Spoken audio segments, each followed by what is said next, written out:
I'm a little rusty on it. I'll hum it for you.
Of there are some who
Go, we gotta go, we gotta go, we gotta go, we gotta go, we gotta go.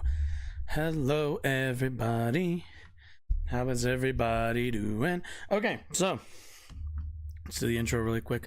Good morning, good afternoon, good evening, whenever you might be watching this. My name is Josh, and welcome to my channel. On here, we talk news, politics, and current events. And today, we are talking. We're going to be watching a very current event. Actually, it's the State of the Union night tonight.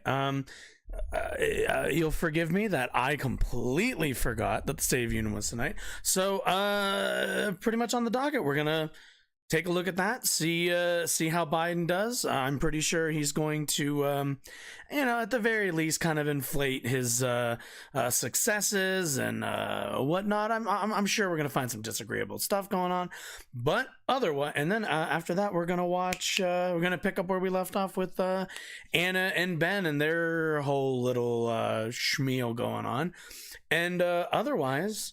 I think, yeah, we'll kind of see from there. After that, we're just gonna kind of hang out. I'm gonna consider playing a game. I haven't fully decided if we will. But like, you know, after that, we're just gonna hang out. We're gonna do the State of the Union, gonna watch the Ben and the other stuff, and then we'll just hang out. If anybody wants to like suggest some topics or bring anything up, then by all means. But Joe Biden just walked into the building. Let's just get rolling, shall we? Also, there's a lot of people doing coverage of this. You should come here and watch this stream because all of them already have like hundreds or thousands of people watching them. You should come here so that this one gets a lot of cover, gets a lot of attention. You know, just saying. But either way, let's go. All right. Well, the real question is how this audio is going to be. Hey, oh, I don't know why it does that. Why do you do that? That's weird. All right. Also, as per usual, at least once a week, I'm going to be eating dinner while the stream happens because time management, I'm just not good at it. Getting there. You know, yesterday, I think, you know, we only started, what, maybe like 2-3 minutes late today. I've been mostly on time for stream. It's like everything else that I'm not the most on time person about.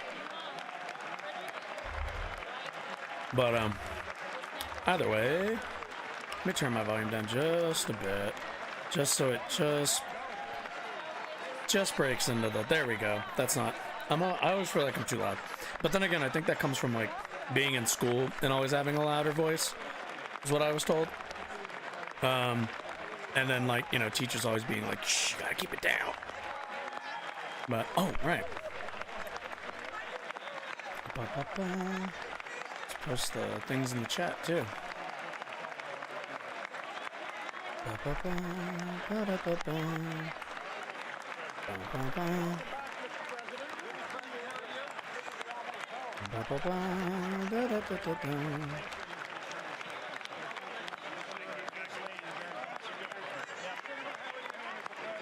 Christ above, you'd swear he was like, he had just made like the speech.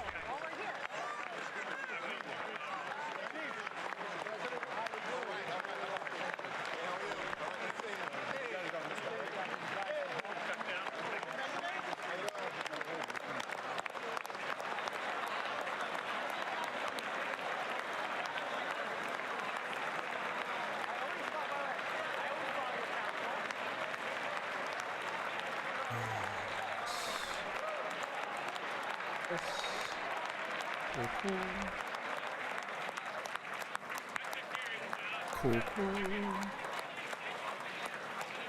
Anyway.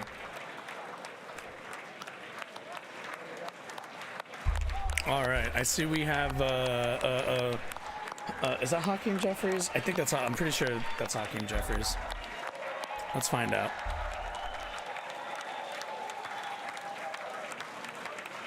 Actually, I know what to do. Here, this is what we'll do. That's what we'll do today. Where is it? Just so we can like pay attention to stuff, but also we can look at other things. Is it this one? Yeah.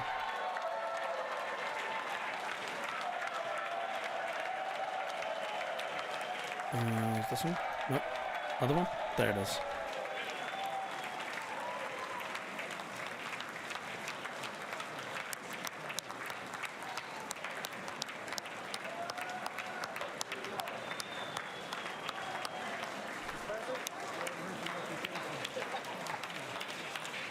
Shouldn't change very much, but okay, cool.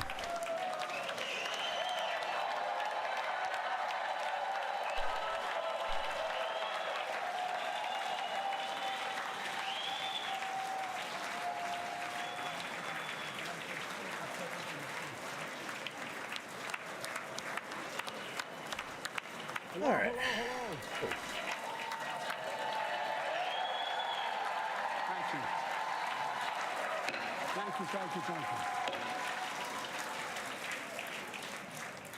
Members of Congress, I have the high privilege and distinct honor to present to you the President of the United States.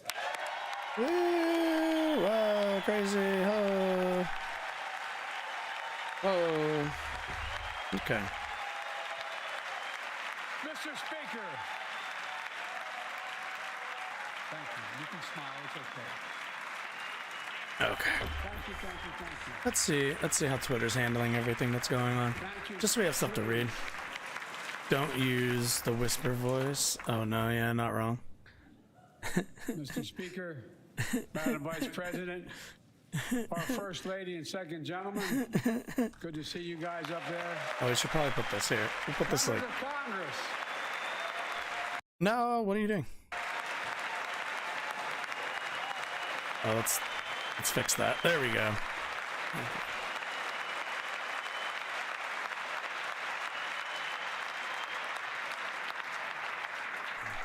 by the way, Chief Justice, I may need a court order. She gets to go to the game tomorrow, next week. I have to stay home. Got to work something out here.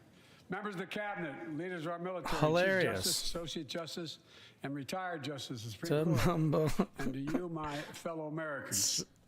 You know, I start tonight by congratulating the 118th Congress. Wait, Joe Biden? Speaker of the House, Oh, right. Oh, Kevin McCarthy. Oh, James Buchanan. Okay. After watching the State of the Union, many Americans realize they are witnessing history. Biden, worst president ever. It's fine. People are so triggered over Biden. Sometimes I feel like it's like, how do you have strong opinions on Biden? Speaker, I don't want to ruin your reputation. It's like utterly boring. And I want to congratulate I'm assuming the new she's leader of the House Democrats, the first African-American minority leader in history, Hakeem Jeffries. Amazing. First African-American leader with absolutely no interesting or even what's the word I'm looking for? Like cursory politics that are challenging to power. Love it. Love it. He won in spite of the fact I campaigned for him. Congratulations to the longest serving leader in the history of the United States Senate, Mitch McConnell. Where are you, Mitch? Who the fuck congratulates Mitch McConnell? This is weakness. My mans didn't even stand the fuck up. Chuck Schumer, Jesus. How do you not stand for the term as Senate minority leader? I think you. This time you have a slightly bigger majority, Mr. Leader, and you're in a majority leader. About that much bigger? Yeah. Well, I tell you what. Oh my God, these people are fucking ancient. Special recognition to someone who I think is going to be considered the greatest speaker in the history of the House of Representatives, Nancy Pelosi. I'm muting this. Nancy Pelosi was and will always be a meh to garbage Speaker of the House. The most interesting thing she passed was Obamacare, which was a Republican-backed healthcare plan, and she passed it when they had a supermajority. There's like winning on easy mode. You know how there's like easy, medium, hard, and then there's like the one right above easy that's like there's like no damage for taking attacks in video games. That's what she like presided over. Stand here tonight after we've created, with the help of many people in this room, 12 million new jobs. More jobs created in 2 years than any president's created in 4 years. Jobs report was wild. Because of you all. Because of the American people. Because of you all? 2 years ago. Not these people are not the American people. And 2 years ago, COVID had shut down. Our businesses were closed. Oh no, they do have live chat. That's not good. So much. And today, COVID no longer controls our lives. And 2 years ago, democracy faced its greatest threat to the Civil War. And today, though bruised, our democracy remains unbowed and unbroken. I'm really disappointed in capitalism, stating the just is going to be a mass spreader event.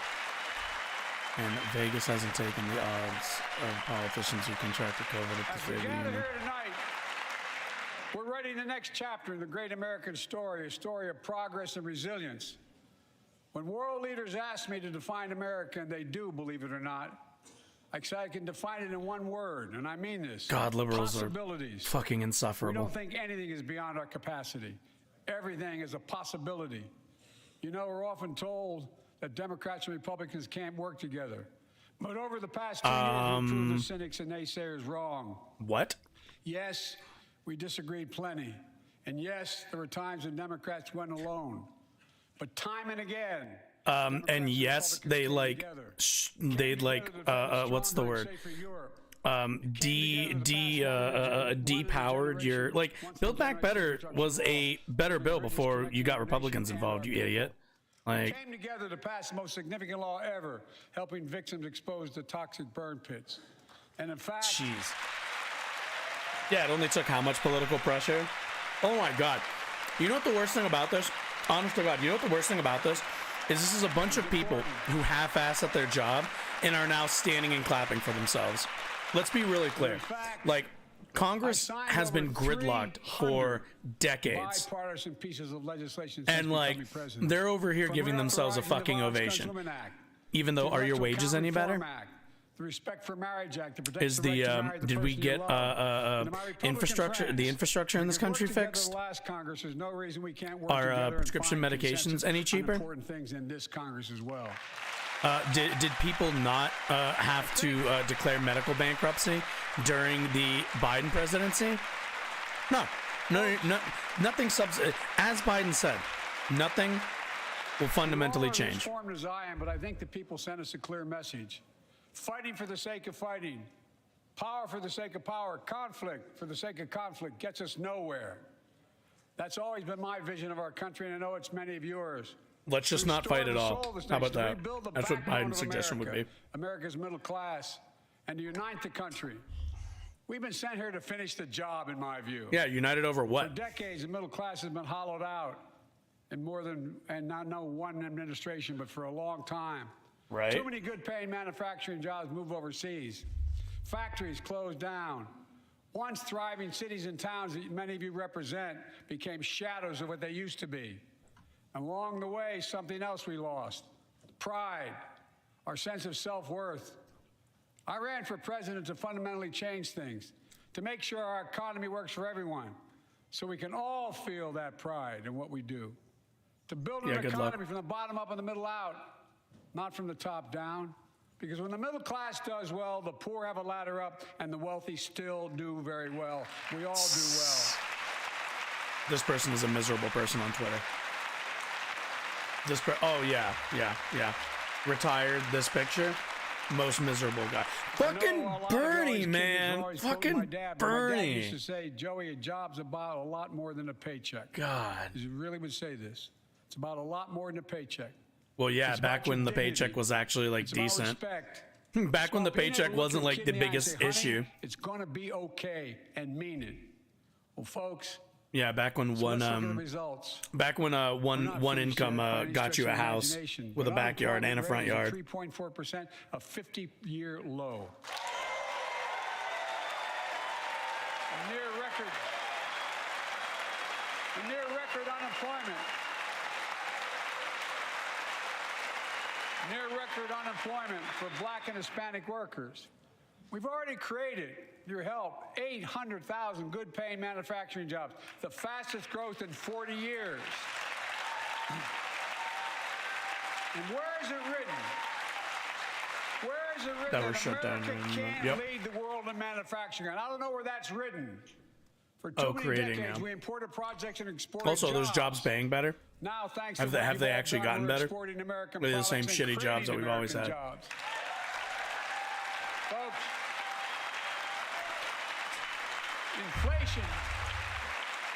inflation has Oh, been a shit, should global we do problem this? because the pandemic No, disrupted no. our supply chains, and Should I Putin's do this, though? unfair and brutal war in Ukraine disrupted energy supplies as well as food I don't think I'd supplies, survive. blocking all that grain I don't in think I'd Ukraine. survive if I did But this. we're better positioned than any country on earth right now. But we have more to do. But here at home, inflation is coming down. Oh, I forget this lady's Here at name home, now, gas but prices are she's down the $1.50 economic from secretary the or whatever. peak. Treasury, Food yeah. inflation is coming down. Not fast enough, but coming down. Inflation has fallen every month for the last 6 months, while take-home pay has gone up. Additionally, Over the last 2 years, a record 10 million Americans applied to start new businesses. 10 million.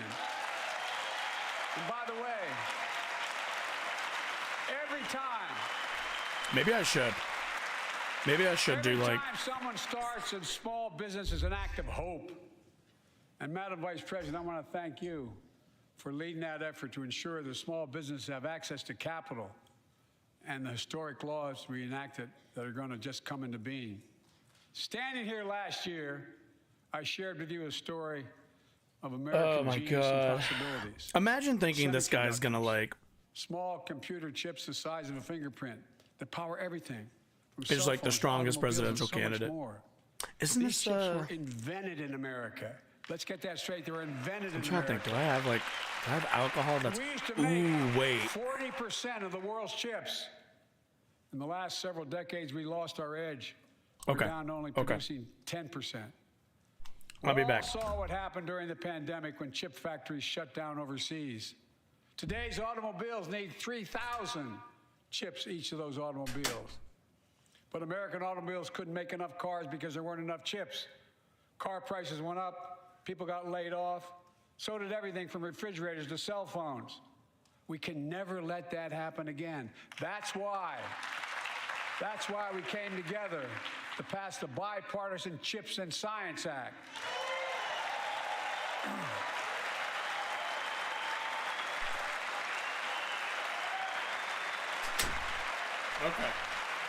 Okay. Folks, We're doing it. I know I've been criticized for saying this, but I'm not changing my view. We're going to make sure the supply chain for America All right, let me move this begins over real in quick. America. The supply chain Acclimate begins in my, America. Desk space really quick. We've already created. Do that. That's gonna go over there. All right. So We've already created. every time. Okay, I'm thinking. 800,000 new manufacturing jobs without this law. Before the law. All right. All right, we're taking a pause for 1 second. Okay, so for every applause, that's for. How do we do this? Okay. For every applause for a half measure policy that Biden actually followed through with, one shot of this. This is yogurt flavor. It's soju. It's delicious. We'll see how long I last doing this, but fuck it. Do something fun. Kicks in.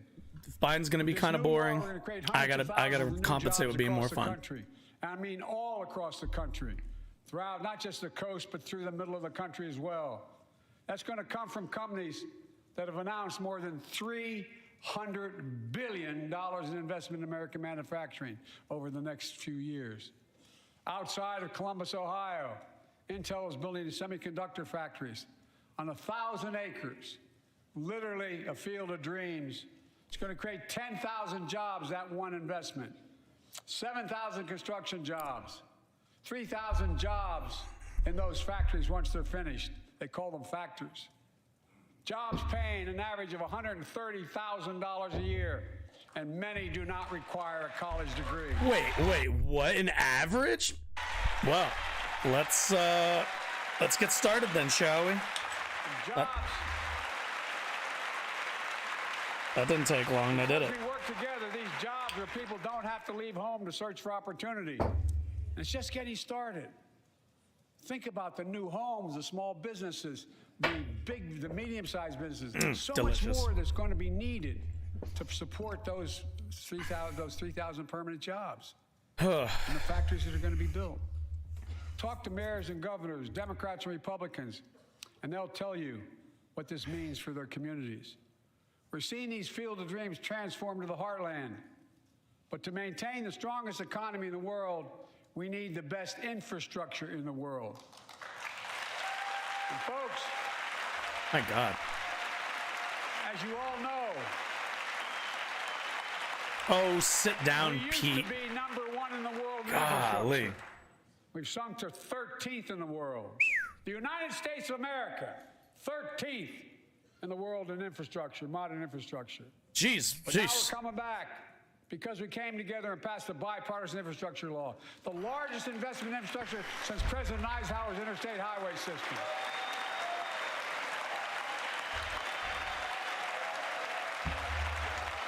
And folks, Yep. already we've funded over 20,000 projects, including major airports from Boston to Atlanta to Portland.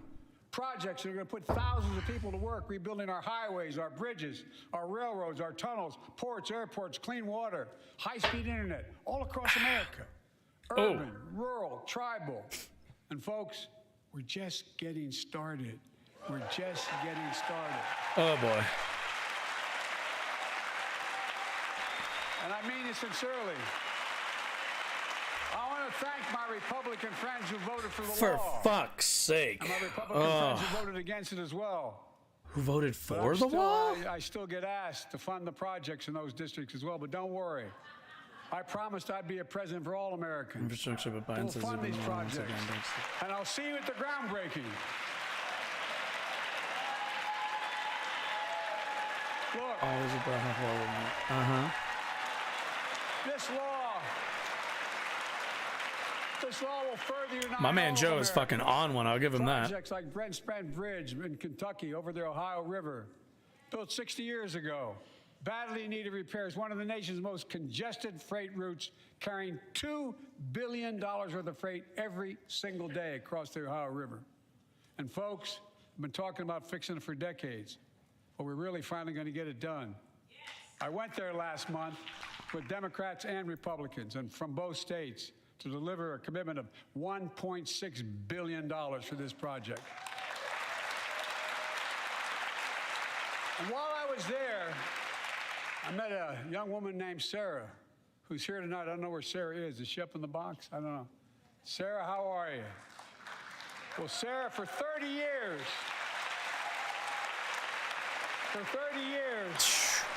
I learned, she told me she'd been a proud Lot of member people. of the Iron Workers Local 44, known as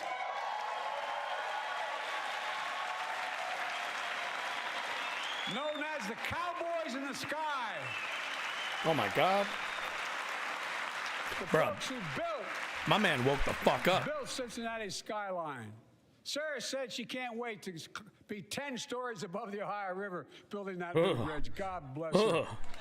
That's pride. Oh, that sounds And that's what we're also terrifying. building. We're building back pride. Good for those people. Look, I can do we're that also work. replacing poisonous lead pipes that go into 10 million homes in America, 400,000 school and child care centers. So every child in America can drink the water instead of having permanent damage to their brain. Look, we're making sure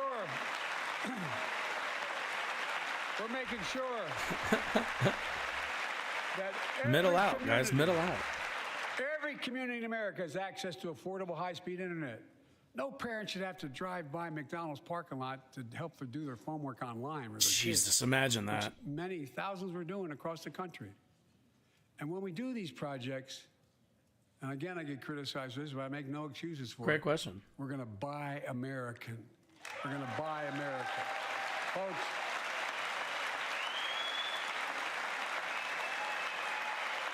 That's actually a great question. I have no idea. Let's see. it's totally consistent Isn't with that still international trade like, rules. Buy America has been the law since 1933, but for too long, past administrations, Democrat and Republican, have fought to get around it. Not anymore. Tonight, I'm announcing new standards that require all construction materials used in federal infrastructure projects to be made in America. Made in America. I mean it. Lumber, glass, drywall, fiber optic cable. And on my watch, American roads, bridges, and American highways are going to be made with American products as well. Folks, goddamn my right. economic plan is about investing in places and people that have been forgotten. So many of you listening to me tonight, I know you feel it. So many of you felt like you've just simply been forgotten. Amid the economic upheaval of the past 4 decades, Too many people have been left behind and treated like they're invisible. Maybe that's you watching from home. Remember the jobs that went away. You remember them, don't you? The folks at home remember them. You wonder whether the path even exists anymore for your children to get ahead without having to move away. Well, that's why I get that. That's why we're building an economy where no one's left behind. Jobs are coming back. Pride is coming back because choices we made in the last several years. You know, this is, in my view, What I want is unions to come back. That's what I really want. Make a real difference in your lives at home. For example, too many of you lay in bed at night like my dad did, staring at the ceiling, wondering what in God's names happens if your spouse gets cancer or your child gets deadly ill. Cut to the guy who had like something happens to you. he had like a heart attack or something. Like, or you're gonna have to sell the house or try to get a second mortgage on it. I get it. I get it. yeah, it did. The Inflation Reduction Act that I signed Right. into law, we're taking on powerful interest to bring healthcare costs down so you can sleep better at night. Okay, so let's get this clear. You're still gonna have to worry about all those things. Just maybe it'll be a couple $1,000s less. This is okay. We're taking a shot for that one, but like, this is the thing. Biden's over here like, hey, do you worry about having to pay exorbitant hospital bills because your spouse or somebody in your family contracted an incredibly expensive paywalled disease? Oh, cool. Instead of now worrying about an exorbitant amount of money that you're going to have to pay, you now have to worry about paying a very large amount of money you have to pay. It's very different. Exorbitant amount and very large. Very, very different. You know, we're talking like maybe 10 grand less. So like, this is, to say that this is a change without anything actually changing is an understatement. Like, nothing has changed in this. You can address inflation all you want. It doesn't matter that the United States pays more for healthcare than any other developed nation because we don't have collective bargaining against the insurers and against these hospitals. Like, you can reduce inflation all you want, but at the end of the day, their costs aren't tied to inflation. They're tied to I don't know, fucking their feelings. Like, they can set prices to whatever they feel like it. With more security. It's not based on the market at all. You know, it's hardly we any pay more competition for in that field. prescription drugs than any nation in the world. Let me say it again. We pay more for prescription drugs than any major nation on earth. And they're not better drugs. 1 in 10 Americans has diabetes. Many of you in this chamber do. And in the audience. I got diabetes. But every day, I don't. millions need insulin to control their diabetes so they can literally stay alive. Insulin's been around for over 100 years. The guy who invented it didn't even patent it because he wanted it to be available for everyone. It cost the drug companies roughly $10 a vial to make that insulin. Packaging and all, you may get up to $13.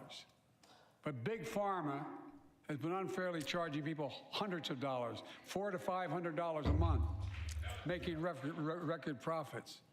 Not anymore. Not anymore. Not anymore? Oh, did we take back insulin? Yes. Let's see.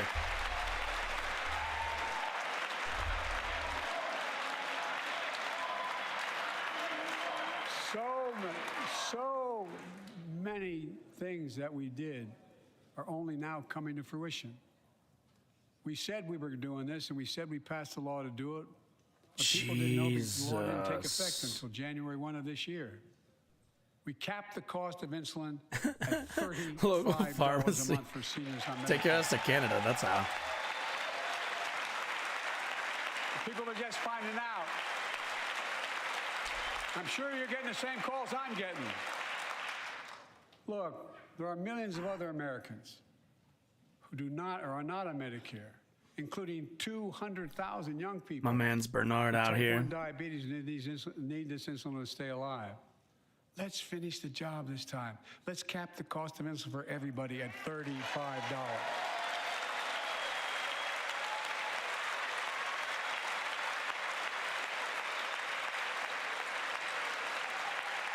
Folks, and Big Pharma's still going to do very well, I promise you all. Democrats failed to pass a similar measure last year when they controlled both the U.S. Senate and House of Representatives, back when they only needed 10 Republican votes in the U.S. Senate to pass it. Pocket drug costs for seniors on Medicare at a maximum of $2,000 a year. You don't have to pay more than $2,000 a year, no matter how much your drug costs are. Cool. How about this? We don't pay anything. How about that? How about that? How about medicine? We don't fucking paywall. How about we don't tell people that you need to get to a certain point on their life battle pass to fucking afford medicine? I don't know.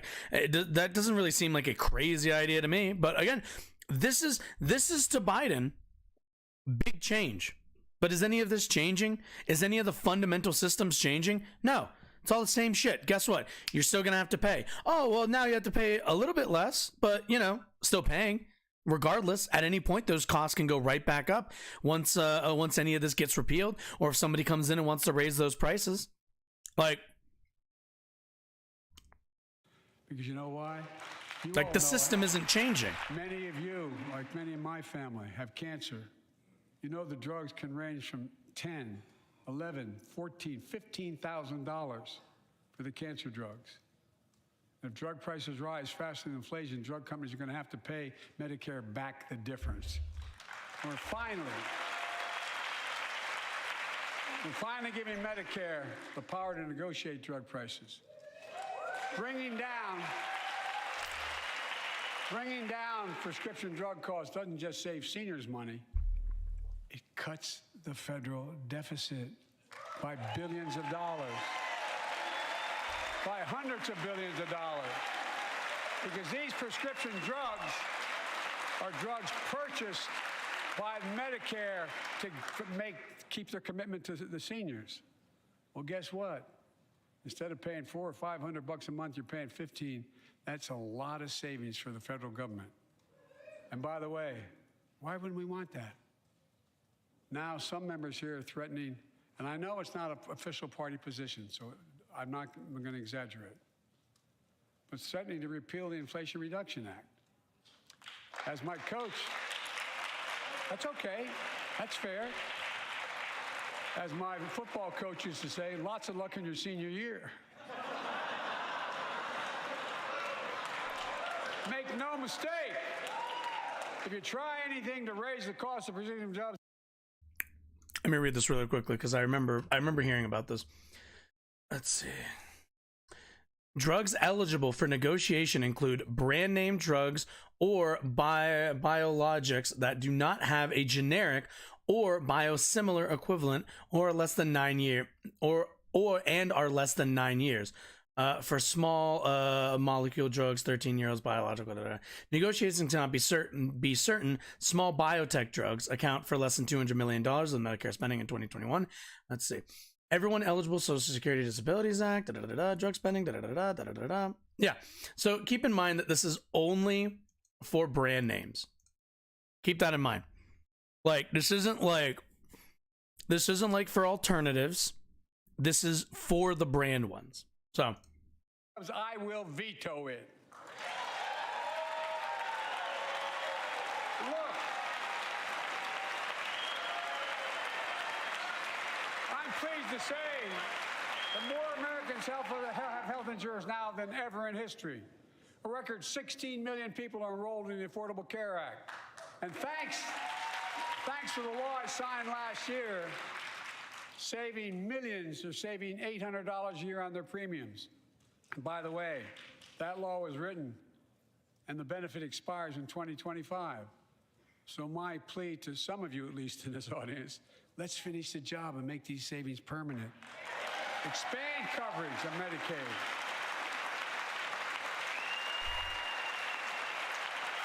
Kirsten Sinema, thoroughly uninterested in all of this.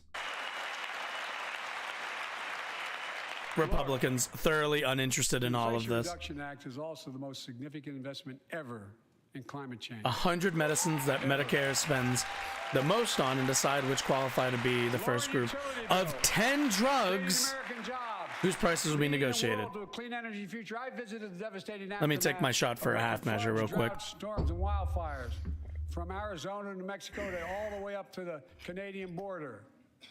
More timber has been burned, as I've observed from helicopters, than the entire state of Missouri. Missouri. That's how you say Missouri. Like a real American. In addition to emergency recovery, from Puerto Rico to Florida to Idaho, we're rebuilding for the long term. New electric grids that are able to weather major storms and not prevent those forest fires. Roads and water systems withstand the next big flood. Clean energy to cut pollution and create jobs in communities often left behind. We're going to build 500,000 electric vehicle charging stations installed across the country by tens of thousands of IBEW workers.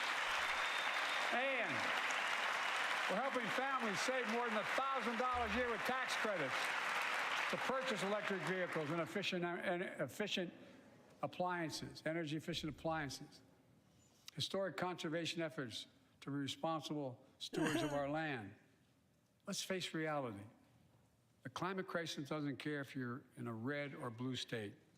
It's an existential threat. The boy. We have an obligation, not to ourselves, but to our children and grandchildren, to confront it. I'm proud of how America, at last, is stepping up to the challenge. We're still going to need oil and gas for a while. But guess what? No, we do. But there's so much more to do. We got to finish. The idea that you wouldn't want any other type of form of like energy to be utilized is actually fucking insane.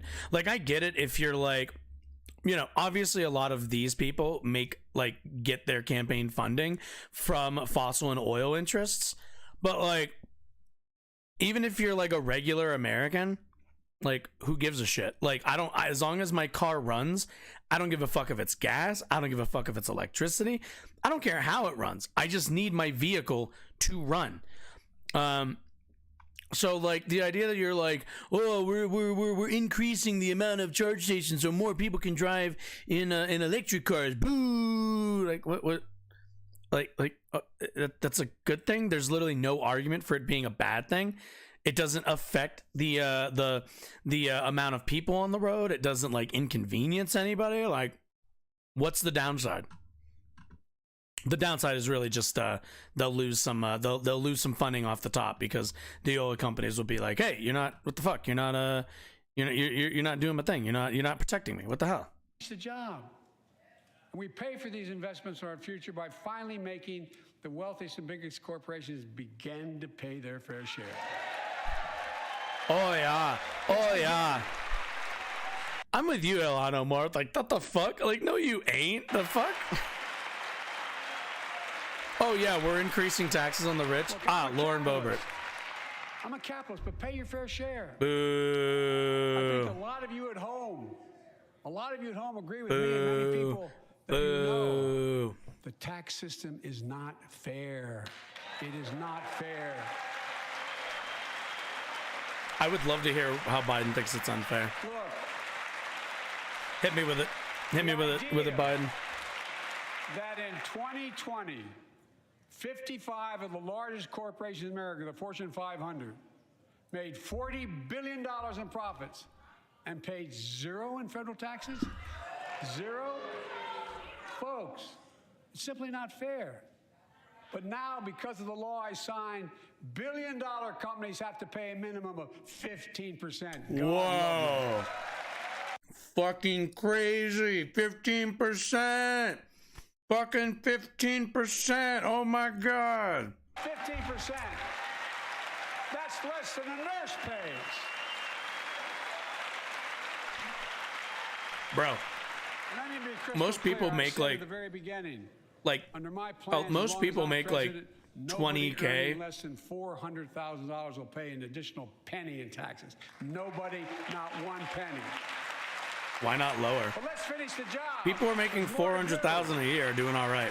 They're doing pretty damn well, actually. Work, not just wealth. That number should be like pass my below proposal like for the billionaire minimum tax. 150. You know, there's 1,000 billionaires in America. It's up from about 600 in the beginning of the term. But no billionaire should be paying a lower tax rate than a school teacher or firefighter. Oh, I mean it. Think about it. Look at this entire side. This entire side on that premise alone is just like, nope, nope, nope. Fuck teachers, groomers. Fuck them. I mean, look.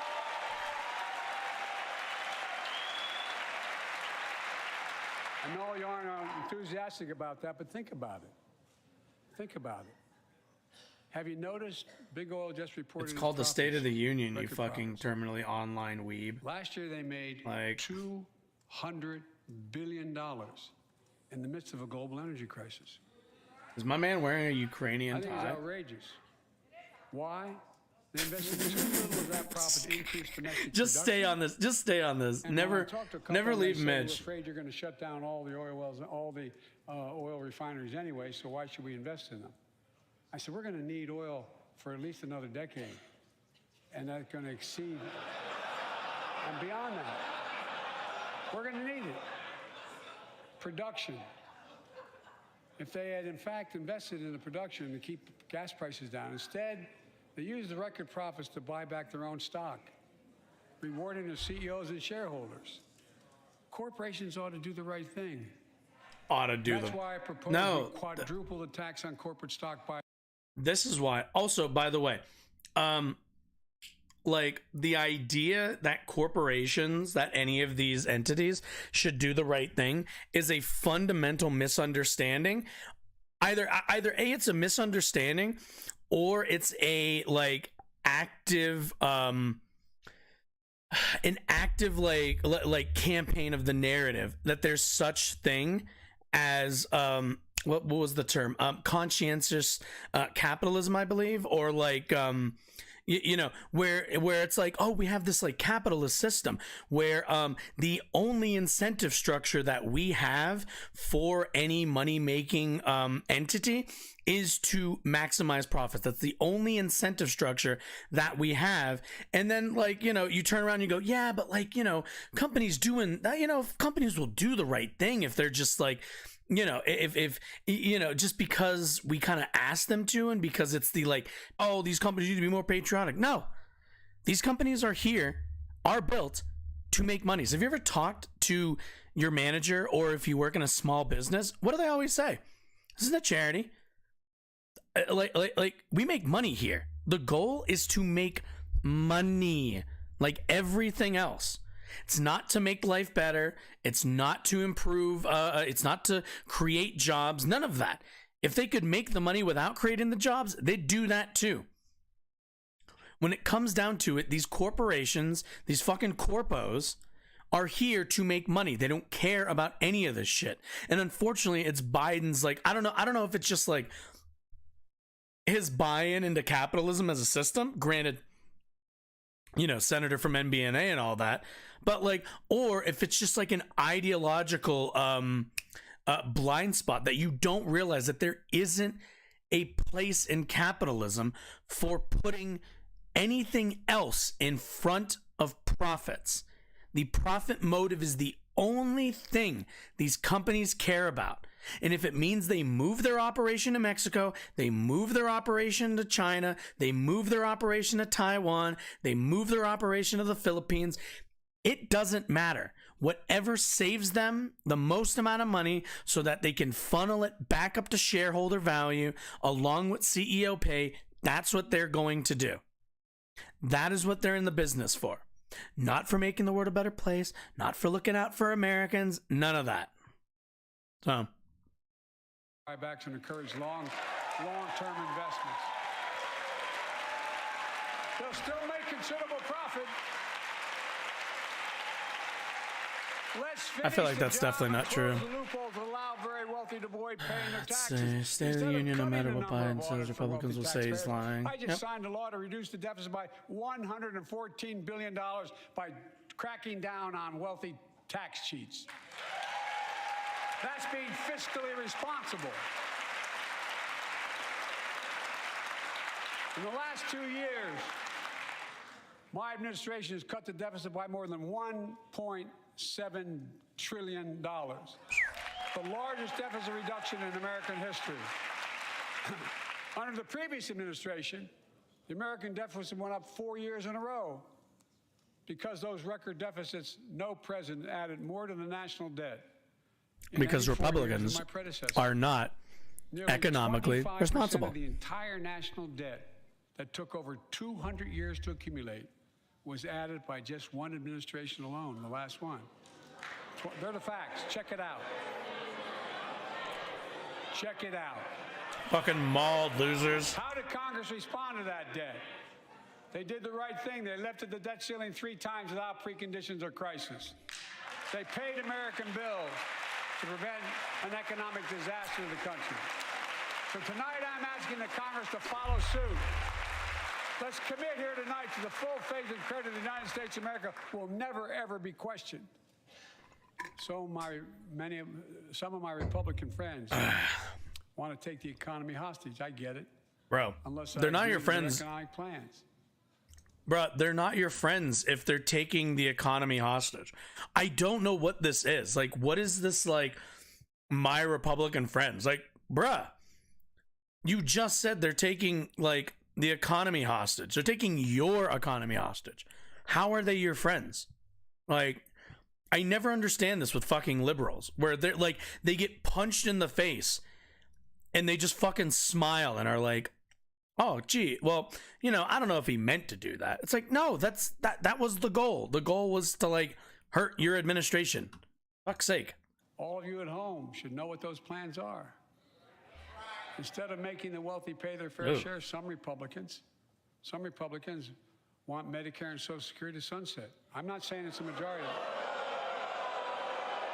Ooh, they don't like that. Let me give you, anybody who doubts it, contact my office. I'll give you a copy. What the fuck is Marjorie Taylor Greene wearing? Why are you fucking wearing some, like, fucking... Oh my god, we're not getting it. We're not doing this. Proposal. Jesus. That means Congress... This fucking bitch out here wearing her best Remy Ma outfit. Glad to see you. And I tell you, I enjoy conversion. You know, it means if Congress doesn't keep the programs the way they are, they'd go away. Other Republicans say, I'm not saying it's a majority of you. I don't even think it's even a significant... But it's being proposed by individuals. I'm not politely not naming them, but it's being proposed by some of you. Look, folks, the idea is that we're not going to be moved into being threatened to default on the debt if we don't respond. Folks. There are no cuts to... Okay. Notice this person. I like this person on Twitter. There are no cuts to Social Security or Medicare, only cuts in the increase, which would be called a cut. Because if you don't if you're not increasing Medicare over each year to account for inflation, then guess what? It's been cut. It's the same way how, like, if you made, like, let's say you made like $17, right? You made $17 in 2023, right? The next year, inflation rises, your rent goes up. Let's say $100, right? Let's say $100. You only get a raise of 25 cents. Year over year, your wage was decreased. Your wage was cut because the amount of money it's going to cost you to keep up with the economy was not increased at a rate that keeps you where you were at. If you were making 17, you were paying your bills really easily, or at the very least you were paying them comfortably. And the next year you get a small increase, but inflation hits, rent prices go up, and now you're staring down a large increase along with the large increase of almost everything else. Then guess what? Your wage got cut. That's how that works. Like, fuck Christ, fucking. It's not a hard concept. If you ever worked a regular job, you would know how it is when, like, rent goes up, but your wage year over year didn't go up. So, folks, Everything got it more expensive, but somehow your wage didn't go up with it. Medicare is off the books now, right? They're not to be stopped. All right. I'm ready. Ah, yes, standing up for that now. Oh, yeah. Yeah, get up, Republicans. Get up. Come on, come on. You know you can't weather that storm. Social Security and Medicare are a lifeline for millions of seniors. Americans have to pay into them from the very first paycheck they started. So tonight, let's all agree, and we apparently are, let's stand up for seniors. Seniors, a.k.a. like all the people in Congress. Stand up and show them. We will not cut Social Security. We will not cut Medicare. Those benefits belong to the American people. They earned it. And if anyone tries to cut Social Security, which apparently no one's going to do. Man, sometimes people just like tell you who they are. Medicare, I'll stop them. I'll veto it. And look, I'm not going to allow them to be taken away. Not today, not tomorrow, not ever. But apparently it's not going to be a problem. Next month, when I offer my fiscal plan, Lies. Republican friends to lay down Why do their people plan communicate as well. like this on the internet? Honestly. I really mean it. Let's sit down together and discuss our mutual plans together. Let's do that.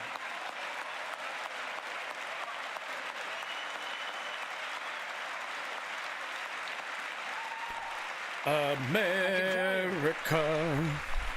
The plan I'm going to show you is going to cut the deficit by another $2 trillion. And it won't cut a single bit of Medicare or Social Security. In fact, we're going to extend the Medicare Trust Fund for Not wrong. 2 decades. Because that's going to be the next argument. How do we keep it solvent, right? Well, we'll not raise tax on anyone making under 400 grand, but we'll pay for it the way we talked about tonight by making sure that the wealthy and big corporations pay their fair share. Whoa, let me pick like 3 Here's the statistics deal. that I hyper focus They're on. not just taking advantage of the tax code. They're taking advantage of you, the American consumer. Here's my message to all of you out there. I have your back. Dressed like a We're Bond already villain. Yeah, preventing she kind of Americans is. from receiving surprise medical bills, stopping $1 billion surprise bills per month so far. We're protecting seniors' life savings. This dude's like, by cracking what, people down don't have money? nursing homes A skill that issue, commit have money fraud, for endanger patient safety, surprise medical prescribe billing. drugs that are not needed. Millions of Americans can now save thousands of dollars because they can finally get a hearing aid over the counter without a prescription. Look, capitalism without competition is not capitalism. It's extortion. It's exploitation. It's also just late capitalism. Like, let's be real about that. Last year, I cracked down with the help of many of you on foreign shipping companies that were making you pay higher prices for every good coming into the country. I signed a bipartisan bill to cut shipping We are costs looking at by Dark 90%, Brandon. helping American farmers, businessmen, and consumers. Let's finish the job. Pass the bipartisan legislation to strengthen antitrust enforcement and prevent big online platforms from giving their own products an unfair advantage.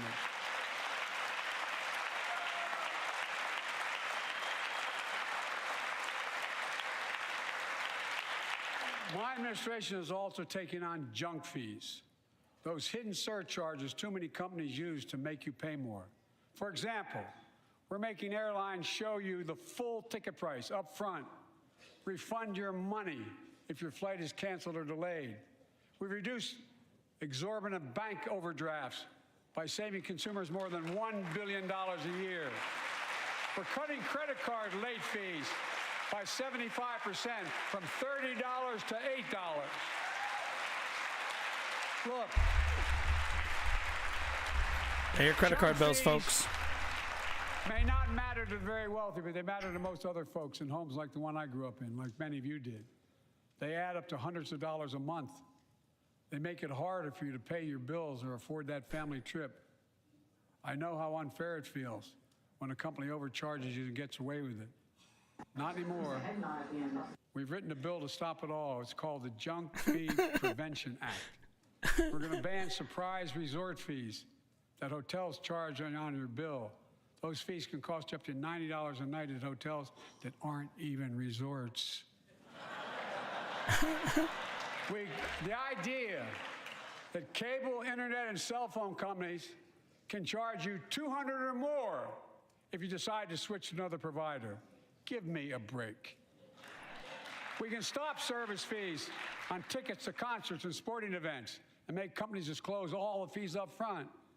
And we'll prohibit airlines from charging $50 round trip for family just to be able to sit together. Baggage fees are bad enough. Airlines Jesus can't Christ, treat your child Klobuchar. like a piece of baggage. Americans are tired of being. We're tired of being played for suckers.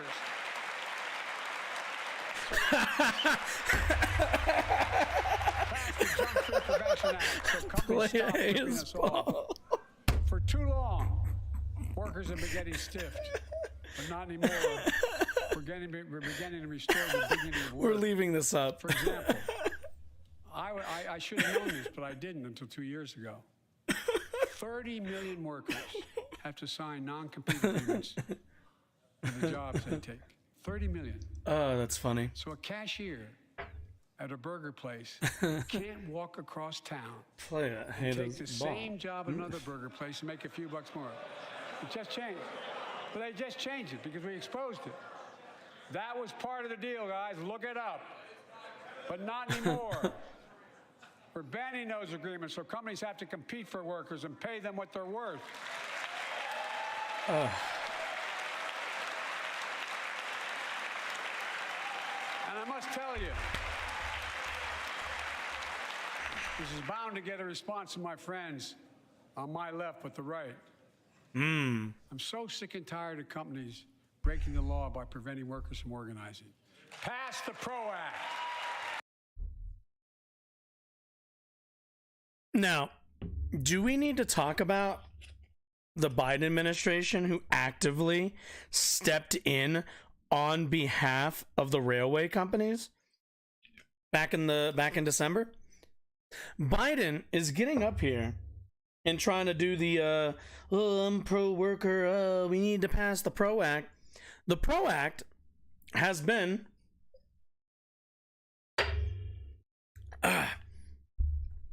sorry. The PRO Act has been talked about for what?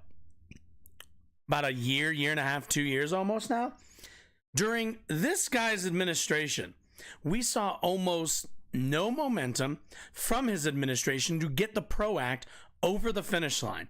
But now that the PRO Act has almost no chance of passing because of Republican obstruction in the House of Representatives, now suddenly Biden is super interested in the PRO Act.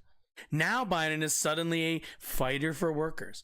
And while not to be mistaken, Biden has been better for workers over Trump and over the last couple of presidents, Obama also, we still see a lot of examples of him not showing up or selling out workers, because we all know that had those railway workers went on strike, that would have deeply affected the economy and deeply affected one of the most consumer heavy periods in our economy for 2022.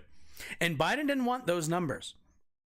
So he threw those workers under the bus and did not allow them to organize. The only possible way we can truly have worker power in this country is if the federal government has either no ability or actively has a by legislation edict to support workers or not get involved at all. Because if the government is going to step in and tell workers that they cannot strike, that they cannot collectively bargain for better working conditions, better pay, then all of this is bunk and all of this is garbage. We don't actually have a strong union president or strong unions in the country if they can be undermined by the president of the United States. Because business have a right, workers have a right to form a union. And let's guarantee all workers have a living wage. Let's make sure working parents can afford to raise a family with sick days, paid family medical leave. Geez, it'd be nice if you guys, I don't know, pass the fucking minimum wage.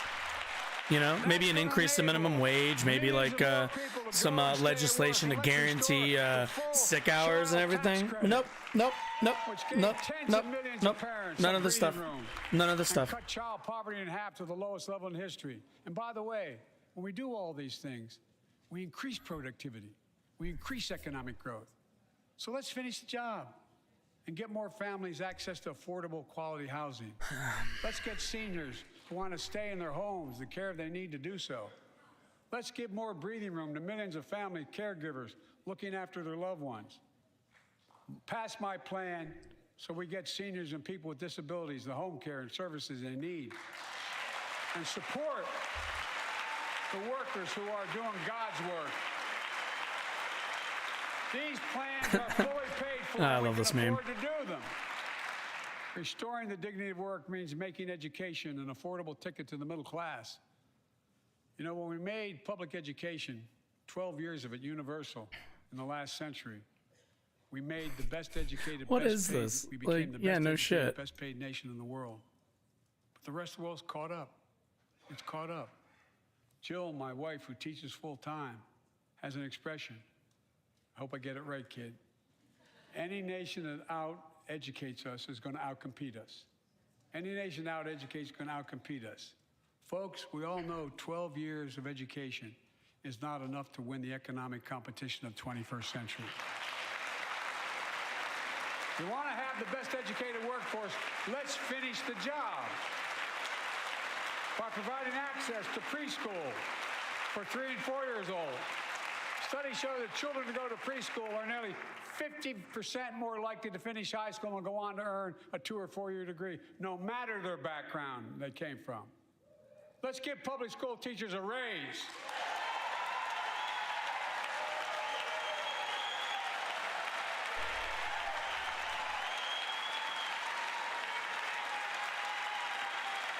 We're making progress by reducing student debt, increasing Pell Grants for working and middle-class families. Let's finish the job and connect students to career opportunities starting in high school. Provide access to 2 years of community college, the best career training in America in addition to being a pathway to a 4-year degree. Let's offer every American a path to a good career, whether they go to college or not. And folks, in the midst of the COVID crisis, when schools were closed and we were shutting down everything, let's recognize how far we came in the fight against the pandemic itself. While the virus is not gone, thanks to the resilience of the American people and the ingenuity. For real though, like a sentence, like Biden says like one thing and homegirl's like, stand, ovation, we gotta do it. Millions of lives and opened up our country. We opened our country back up, and soon we'll end the public health emergency. But that's called a public health emergency. Remember, it's never going to go away. I love when I've seen this from people who are like, did you know the Nazis banned firearms? Yeah, the Nazis also, yeah, they like banned them for specific citizens in their society. They specifically said that the Jewish people were not allowed to hold weapons because they were dangerous. Like, no shit. These are very different things. Remain vigilant. We still need to monitor dozens of variants and support new vaccines and treatments. So Congress needs to fund these efforts and keep America safe. And as we emerge from this crisis stronger, we're also got to double down on prosecuting criminals who stole relief money meant to keep workers and small businesses afloat. Slava Ukraine.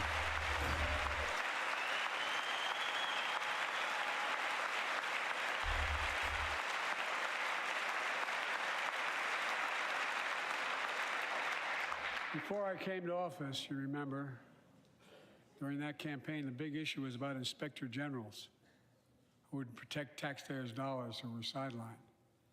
They were fired. Many people said we don't need them. And fraud became rampant.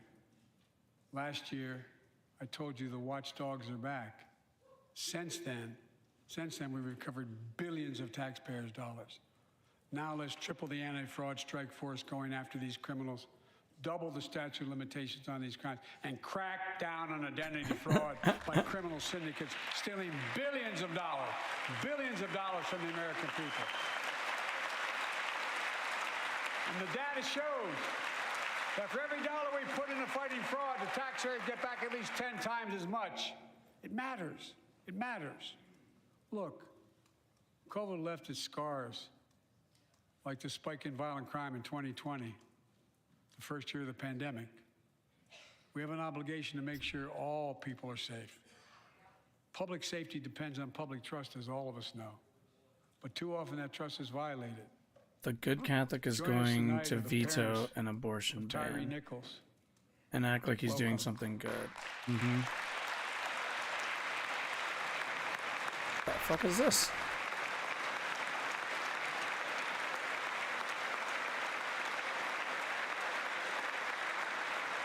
We had to bury Tyree last week. Who could have guessed? Oh, is this his family? As Sheesh. many of you personally know, there's no word to describe the heartache or grief of losing a child. But imagine if you lost that child at the hands of the law. Imagine having to worry whether your son or daughter came home from walking down the street, playing in the park, or just driving a car. Most of us in here have never had to have the talk that brown and black parents have had to have with their children. Bo, Hunter, Ashley, my children. I never had to have the talk with them. I never had to tell them if a police officer pulls you over, turn your interior lights on right away. Don't reach for your license. Keep your hands on the steering wheel. Imagine having to worry like that every single time your kid got in a car. Here's what Tyree's mother shared with me when I spoke to her. When I asked her how she finds the courage to carry on and speak out. With the faith of God, she said her son was, quote, a beautiful soul, and something good will come of this. Imagine how much courage and character that takes. It's up to us, to all of us. We all want the same thing. Neighborhoods free of violence. Law enforcement who earns the community's trust. Just as every cop, when they pin on that badge in the morning, has a right to be able to go home at night, so does everybody else out there. Our children have a right to come home safely. Equal protection under the law is a covenant we have with each other in America. We know police officers put their lives on the line every single night and day. And we know we ask them in many cases to do too much, to be counselors, social workers, psychologists, responding to drug overdoses, mental health crises, and so much more. In one sense, we ask much too much of them. I know most cops and their families are good, decent, honorable people, the vast majority.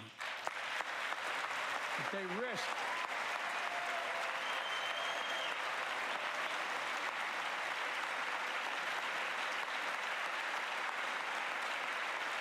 risk their lives every time they put that shield on. But what happened to Tyree in Memphis happens too often. We have to do better. Give law enforcement the real training they need.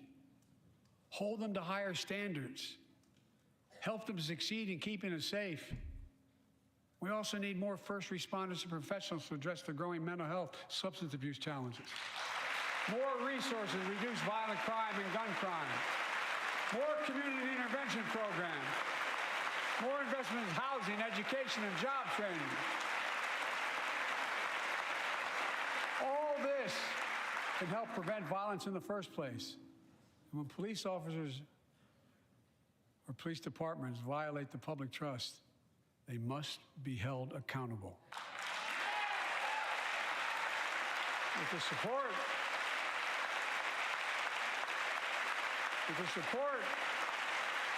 of the families of victims, civil rights groups, and law enforcement, I signed an executive order for all federal officers, banning chokeholds, restricting no-knock warrants, and other key elements of the George Floyd Act.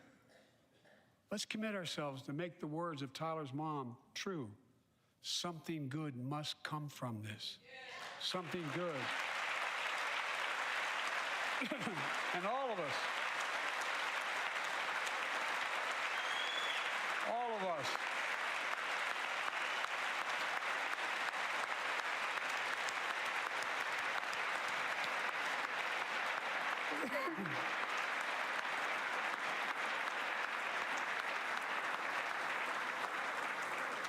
folks, it's difficult, but it's simple. All of us in this chamber, we need to rise to this moment. We can't turn away. Let's do what we know in our hearts that we need to do. Let's come together to finish the job on police reform. Do something. Do something. Geez, if only you did something when you had a majority in the House and the Senate. You know, it was only a key part of Biden's campaign during 2020 that he was going to do any kind of reforms for the police. And lo and behold, in 2023, do we have any of those reforms? Did any of those actually come to fruition? Doesn't seem like it, does it? That was the plea of parents who lost their children in Uvalde. I met with every one of them. Do something about gun violence. Thank God. Thank God we did. Passing the most sweeping gun safety law in 3 decades. That includes things like that the majority of responsible gun owners already support. Enhanced background checks for 18 to 21 years old. Red flag laws, keeping guns out of the hands of people who are a danger to themselves and others. But we know our work is not done. Joining us tonight is Brandon Say. Oh boy. A 26-year-old hero. Brandon put his college dreams on hold to be at his mom's side. His mom's side when she was dying from cancer. And Brandon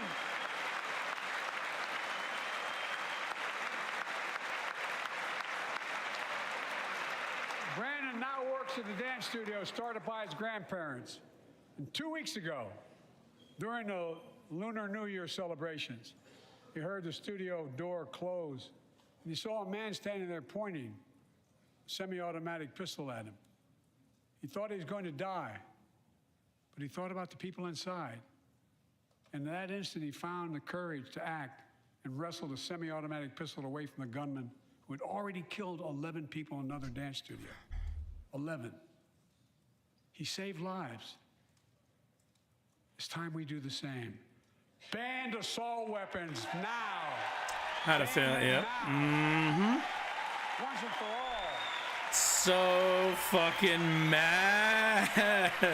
Homegirl is fucking shaking with rage. Jeez. 10 years that ban was law, mass shootings went down. After we let it expire in the Republican administration, mass shootings tripled. Let's finish the job and ban these assault weapons. And let's also come together on immigration. Make it a bipartisan issue once again.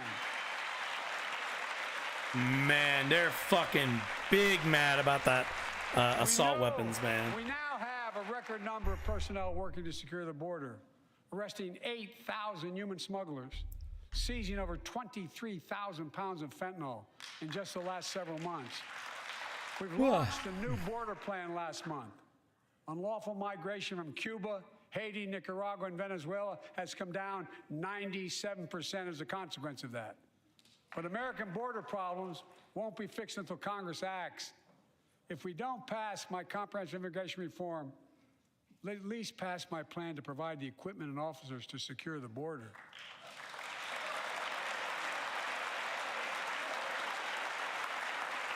And a pathway to citizenship. Wait, aren't you? Dreamers. Yeah. There it is. Status, there it workers, is. essential workers. Here in the People's House, it's our duty to protect all the people's rights and freedoms.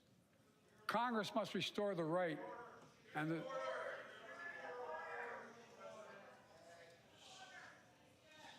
Congress must restore the right that was taken away in Roe v. Wade and protect Roe v. Wade.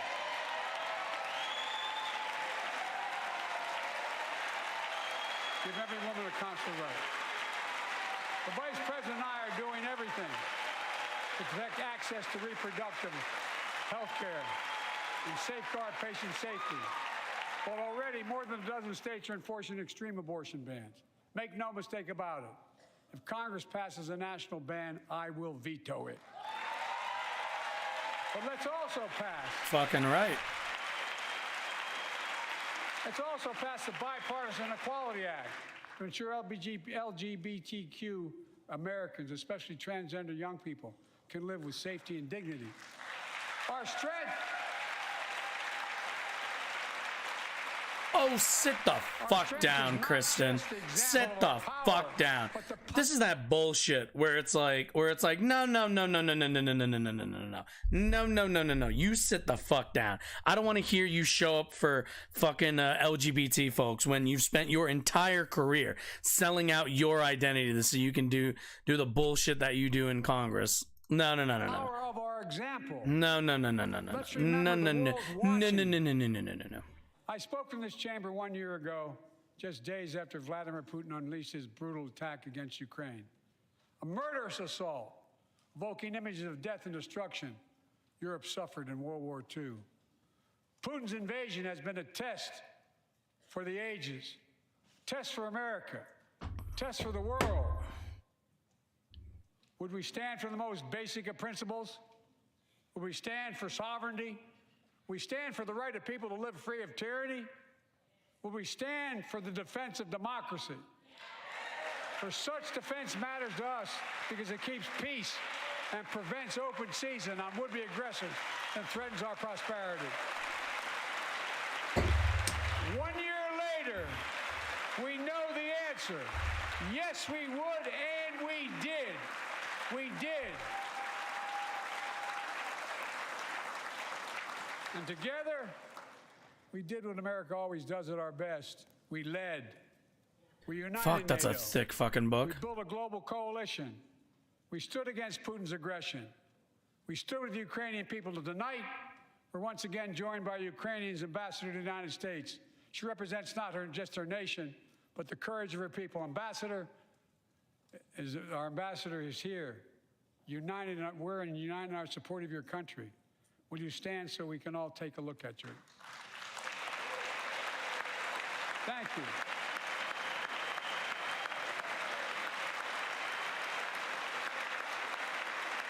Because we're going to stand with you as long as it takes.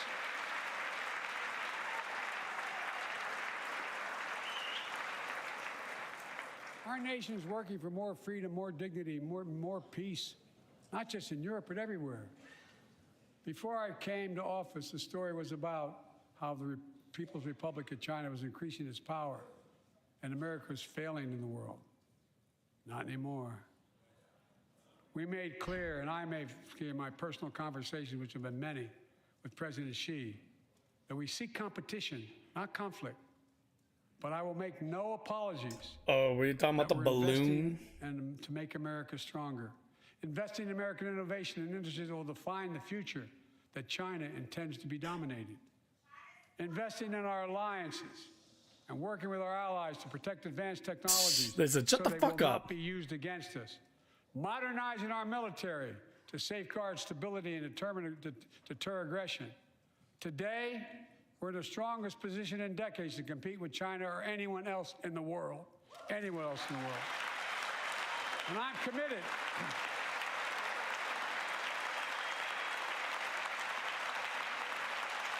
I'm committed to work with China where we can advance American interests and benefit the world. But make no mistake about it. As we made clear last week, if China threatens our sovereignty, we will act to protect our country, and we did.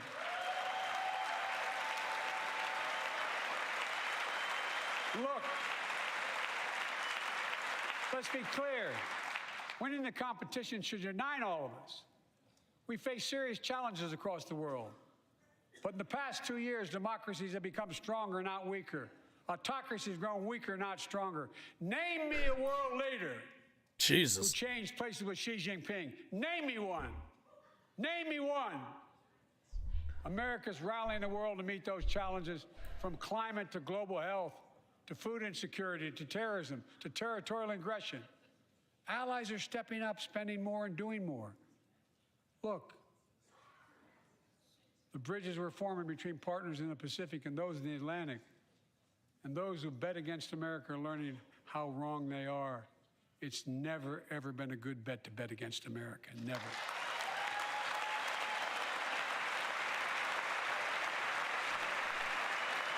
America, fuck yeah, coming again to save the motherfucking day, yeah. America. Well, Oh, we got the classic wrestling USA, USA, when I USA came to office, chant. most assured that Let's get it. bipartisanship assumed was impossible, but never believed it. That's why a year ago I offered a unity agenda to the nation as I stood here. We made real progress together. We passed a law making it easy for doctors to prescribe effective treatments for opioid addiction. We passed the gun safety law, making historic investments in mental health. We launched the ARPA-H drive for breakthrough in the fights against cancer, Alzheimer's, and diabetes, and so much more. After all time and We diabetes. passed the Heath Robinson Pact Act, named after the late Iraq War veteran whose story about exposure to toxic burn kits I shared here last year.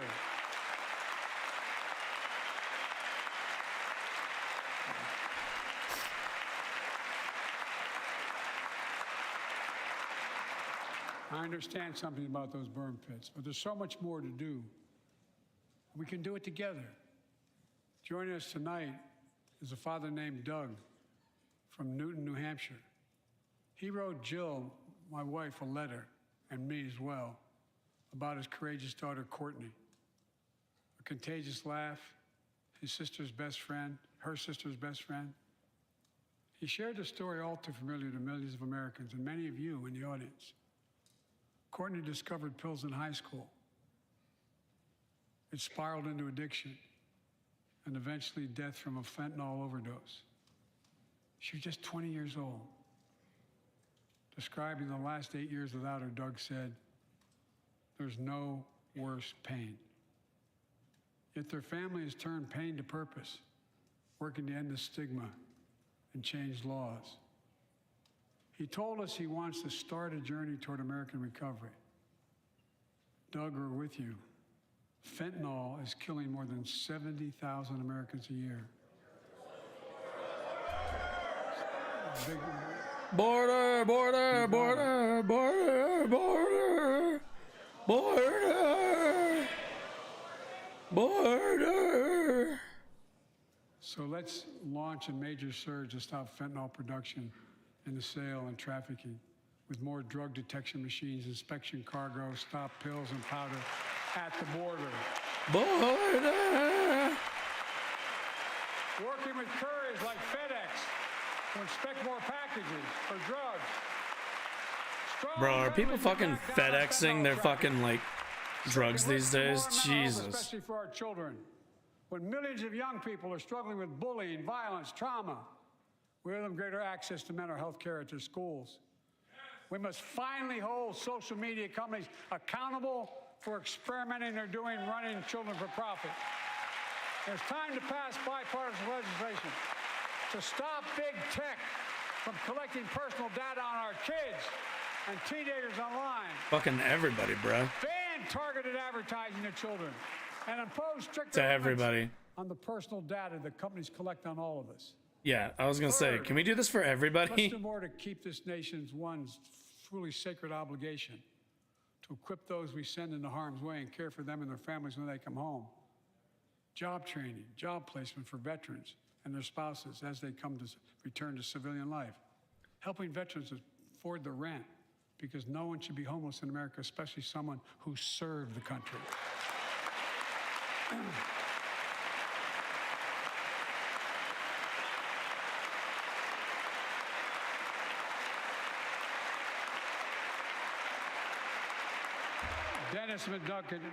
Dennis McDonough is here in the VA.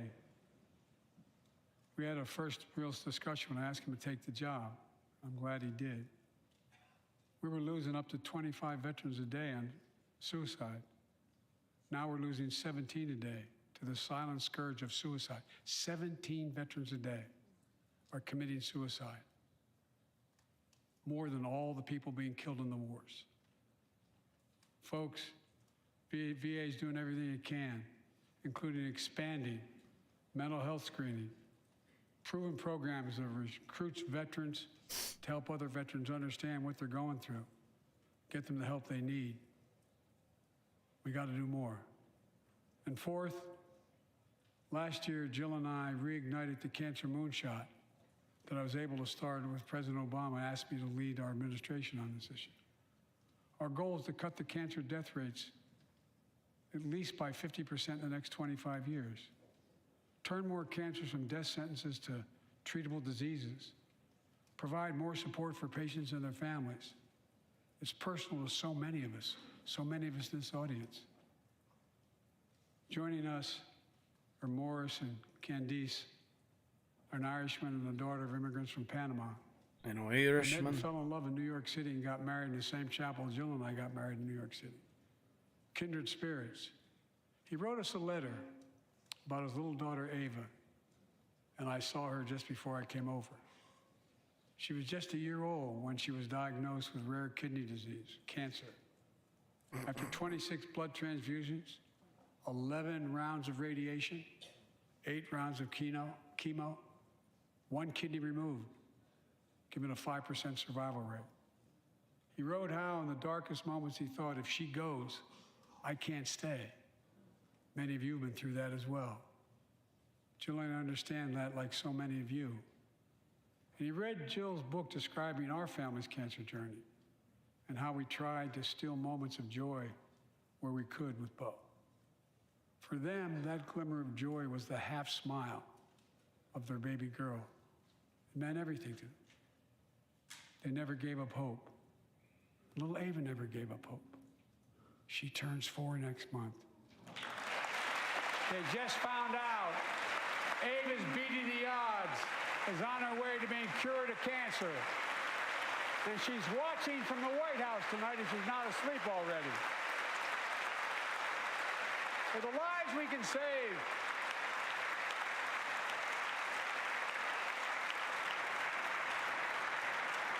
For the lives we can save and the lives we've lost, let this be a truly American moment that rallies the country and the world together and proves that we can still do big things.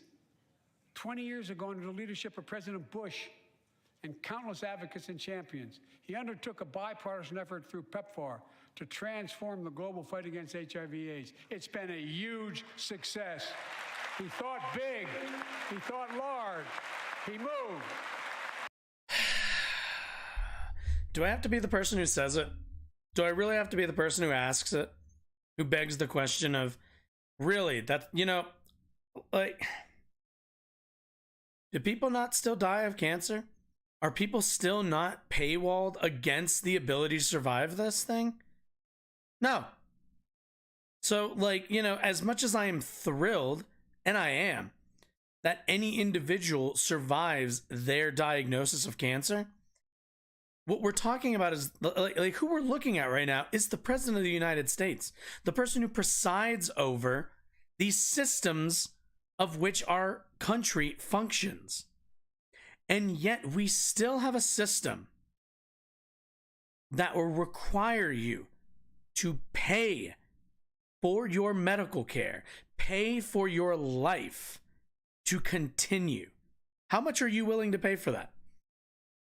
$50? $1,000? $1 million? It's not up to you. It's up to your bank account. It's up to how much money you make. It's up to the cost of all this stuff. We need a better system for our healthcare. Biden gets up here and talks about people surviving. I'm thrilled people are surviving. What I want is more people surviving. I want this to be the only thing people should be worried about is surviving these diagnoses, not surviving it and then being left with exorbitant bills. Like, I believe we can do the same thing with cancer. Would be nice. Let's end cancer Are we gonna- as we know it. Is it going to be Some available to cancers. everybody? Once and for all. Folks, there's one reason why we've been able to do all of these things. Is it going to be for everybody? Democracy itself. Or is this only going to be, let's cure most cancer for fundamental thing people of who all. can afford it? With democracy, everything's possible. Without it, nothing is. The last few years, our democracy has been threatened and attacked, put at risk, put to the test in this very room on January the 6th. And then just a few months ago, an unhinged big lie, assailed and unleashed a political violence, the home of the then Speaker of the House of Representatives, using the very same language the insurrectionists used as they stalked these halls and chanted on January 6th. Here tonight in this chamber is a man who bears the scars of that brutal attack, but is as tough and as strong and as resilient as they get. My friend Paul Pelosi. Paul, stand up.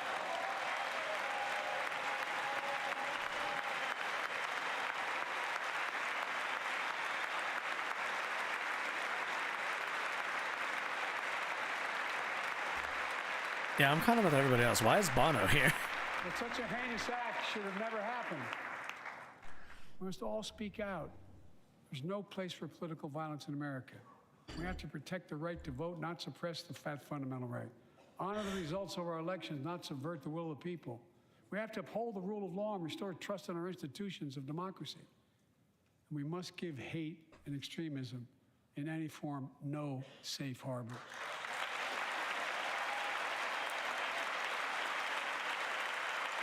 Democracy must not be a partisan issue. It's an American issue.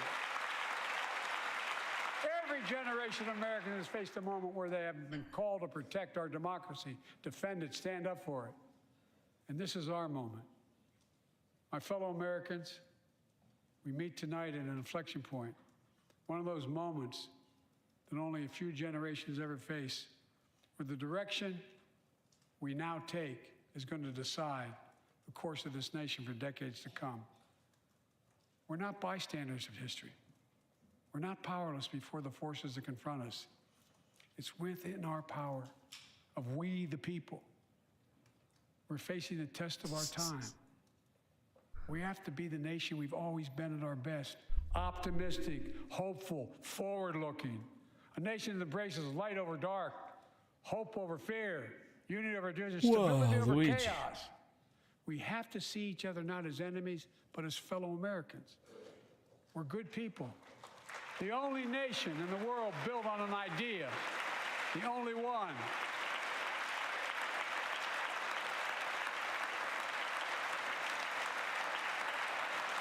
Other nations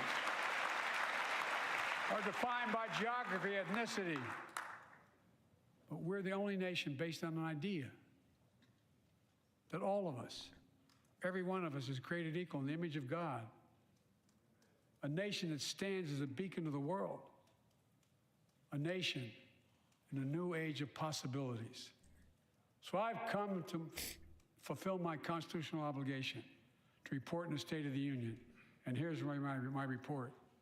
Because the soul of this nation is strong, because the backbone of this nation is strong, because the people of this nation are strong, the State of the Union is strong.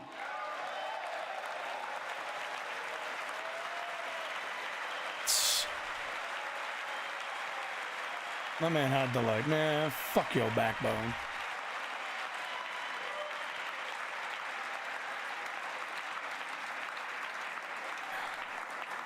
Yo, does somebody have a sign? new Oh to no, this it's this place. walking stick. Okay. I stand here tonight having served as long as about any one of you have ever served here. But I've never been more optimistic about our future, about the future of America. We just have to remember who we are. We're the United States of America, and there's nothing beyond our capacity if we do it together. God bless you all, and may God protect our troops. Thank you. All right.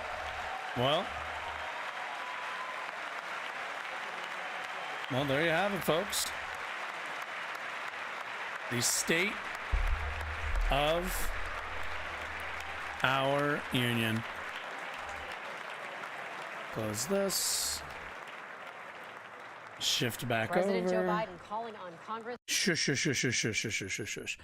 All right. Well, that was a whole episode. Okay, so let's kind of recap here.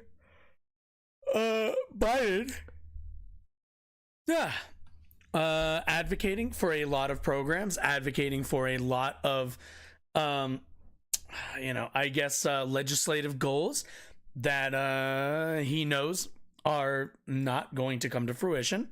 But that is what it is. But also, giving a pretty, I'd say overall, if I'm like giving the speech a grade, I think I'm looking. I think I'm looking at like maybe a I don't know, like, so a solid B minus. That was pretty all right. There's some good zingers in there. There's some good moments. But my issues with Biden come down to the same issues I've always had with Biden, which is pretty much that the guy like there isn't a solution that I think Biden is capable of fronting that really meets the moment, unfortunately. For all of Biden's rhetoric and speech writing, unfortunately he hasn't backed a lot of it up in his term with actual action and with I think gumption to a degree. So we're looking at somebody who kind of said all the things that you pretty much expect him to say, but at least with me, a lot of it falls flat. A lot of it falls flat because a lot of it, any of the stuff that he wants to pass, we all know is now out of the possibility of passing. None of these things were, unexistent 2 years ago. Biden could have absolutely been pushing for more of these legislative goals, more of these legislative wins during the first half of his presidency, but he chose not to. And at the end of the day, Biden is not just an institutionalist, but as you said earlier, he's a capitalist. He's a systems guy. He's somebody who's bought in, who's done very well, somebody who is, quite frankly, if you ask me, I'm like, not really, Biden doesn't really need to worry about a lot of the damaging systems that we have right now in terms of workers' rights and everything else. Yeah, overall, fine speech. He wants to do an assault rifle ban. I'm not sure how, like, what's the word? Possible that is. I think calling for that now is a little too late, like a lot of things. But the Republicans will certainly have a ball campaigning off of that. So we'll kind of see. I'm a bit skeptical on that, but that's just me. Otherwise, let's we're gonna go on just kind of a break, just kind of to reset a little bit. Let me get the video that we're gonna be doing next loaded up, ready to go. Okay, cool. We're just gonna go on a little break real quick, and we'll be like right back. And do the thing. If you've enjoyed any of this, if you just kind of liked hanging out, kind of trying to keep it a little trying to keep it casual here a little bit today while watching that kind of got sprung on me. I just completely wasn't paying attention all day, doing other things. But yeah, if you like to hang out, if you enjoyed any of the commentary, or even if you disagreed with any of it, I'd really appreciate if you go down and hit that follow button on Twitch. And if you're on YouTube, hit that subscribe button. It really helps out the channel, helps me do this more often, and just kind of grows the channel. But we're going to go on a break. See you after that. Yeah, sounds good. Yeah.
we are back.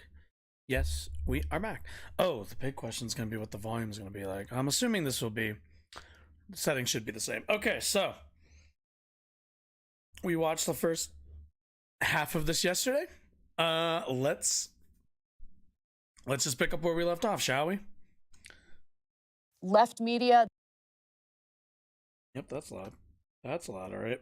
Yep, that's, let's go down to here. They're getting one perspective and they're not hearing from the other side at all. And when they do hear from the other side, they're hearing from the extremes saying insane, lunatic stuff.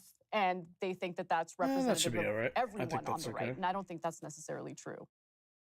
We'll get to more on that in just 1 second. First, let's say that you are face down with woke capitalism. How would you respond? Well, we here at Daily Wire, we actually launched Jeremy's Razors to fight back against the predations of companies that hate your guts but take your money. If one of your goals this year is to do that kind of thing, to do business with the company. Move along. So let's go back to national politics for a second, since we've done our bit on local politics. We mostly cover national politics. So, when you look at the current state of the parties, it looks like the Democrats are in a state of strength, obviously. The Republican Party has been in a significant state of disarray for quite a while. It's funny you say that.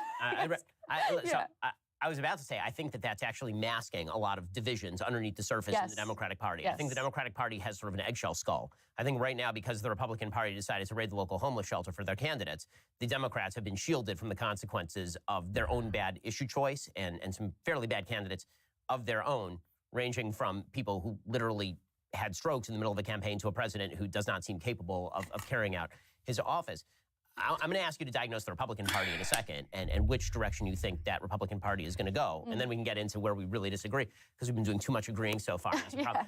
But if you're diagnosing the Democratic Party, what's the direction you think the Democratic Party needs to move? And can Joe Biden be the guy who leads them there, or who else is there? Because that seems like kind of a thin bench. Well, Ben, I think we're going to start disagreeing right away because I think the only winning direction for the Democratic Party is in the direction of FDR. And that's the reason why in the beginning of Biden's term, his team tried to paint him as like the new FDR. But I mean, he couldn't be further from the truth. I got to be honest, right? Like the good provisions within Build Back Better died. He didn't even fight for them. I don't even think he actually wanted those provisions to pass. I think it was all for show. Look, the most important thing, in my opinion, is to take care of Americans, make sure they're thriving, protect workers, protect consumers. That is my focus. I think people want to live in safe communities, clean communities.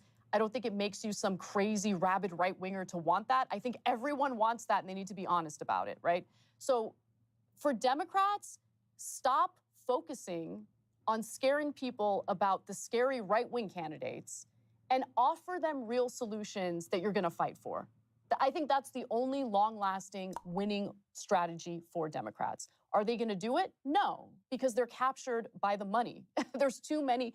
And you're right, what you said earlier about incentives and disincentives, that's the whole game, Ben, okay? Trying to decipher whether a politician is a good guy or a bad guy is nonsense.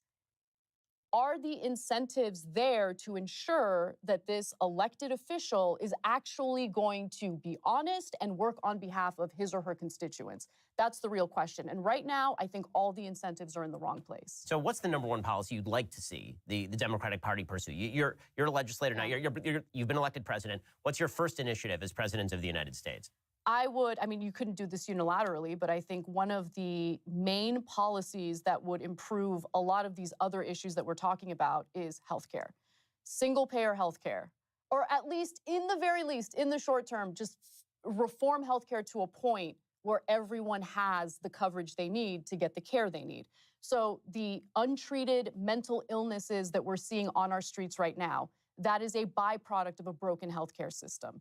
I want to fix that. That would be, again, the number one thing I would focus on if I had the power to really make that change. So, I mean, obviously, I think that we all see the problems with the healthcare system. It's sort of a weird Frankensteinian monster, this sort of private public monster in which virtually all medical care in the United States is publicly subsidized at some level by Medicare, Medicaid, by hospital reimbursements that are involved with local and state regulation. The levels of regulatory thickets and the amount of administration, the administrative cost for healthcare in the United States is extraordinary. Yeah. It's extraordinary. And, I think that the big problem with healthcare is and not that nearly as necessary as people believe it is. Now, that no matter which side you come at it from, you are going to get wrecked for even poking a stick into it. Right, the minute you poke a stick at it, ooze comes out. Because if you come at it from my side of the aisle, which is it needs more privatization, we should get rid of the connection between your employment. I mean, if I were coming at this tabula rasa, you get rid of the connection between your employment and your health care. It's absurd. Why is your employer paying for your health care in the first place? Right? You should. Well, how would people? So look, I agree with you on that. I think a single payer system would do away with the need for employers Here we go. provide coverage for their employees. I actually hate the system where if you're working at a place that you might despise and you want to move on, or maybe you want to start your own business, right? You're less willing to do it if your health care is reliant on you staying at the company you hate so much. Right. I think it's actually stifled a lot of economic growth. I think there would be a lot more small businesses, successful small businesses, Way more. people had that freedom to just walk away knowing that they wouldn't lose their health coverage as a result. You get what I'm Right. saying? No, First of all, I totally agree with you. I think that's why I would prefer to go back to individual and community-based insurance.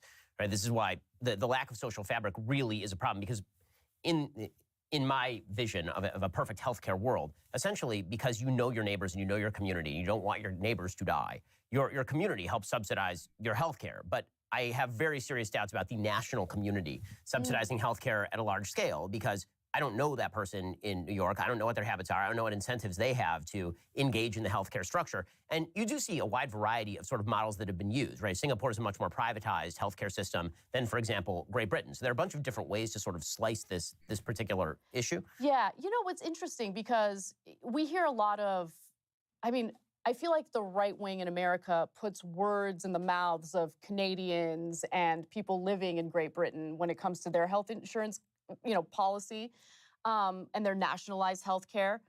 But you talk to them, and the problem also is, like, I can understand that Ben's like, why am I paying for healthcare if I'm living in Florida of somebody in New York? And the very simple answer is like, because you live in the same country and because you should care about people. You're both Americans. Like it doesn't matter. It shouldn't matter what state they live in. It shouldn't matter if they live in your neighborhood or the neighborhood down the street or the neighborhood in the next state. Like, on a fundamental level, we should care about America's overall health, health and everybody in its health, just on the basis of them being Americans. Because no matter what, as many barriers as you can put up between like, but they make more money than me, or they're like they might not need the help from me, or they might think this thing is like necessary. I don't think Ben would probably say like, I don't want my money going to trans care. Well, guess what? Trans people are also Americans. The person who's in some other state that you're not aware of, everyone in the South, I don't live in the South. Fuck the South. The South is some shit. But I want healthcare for them because they're Americans. They live in America. They're American citizens. That's it. That's the lowest possible bar.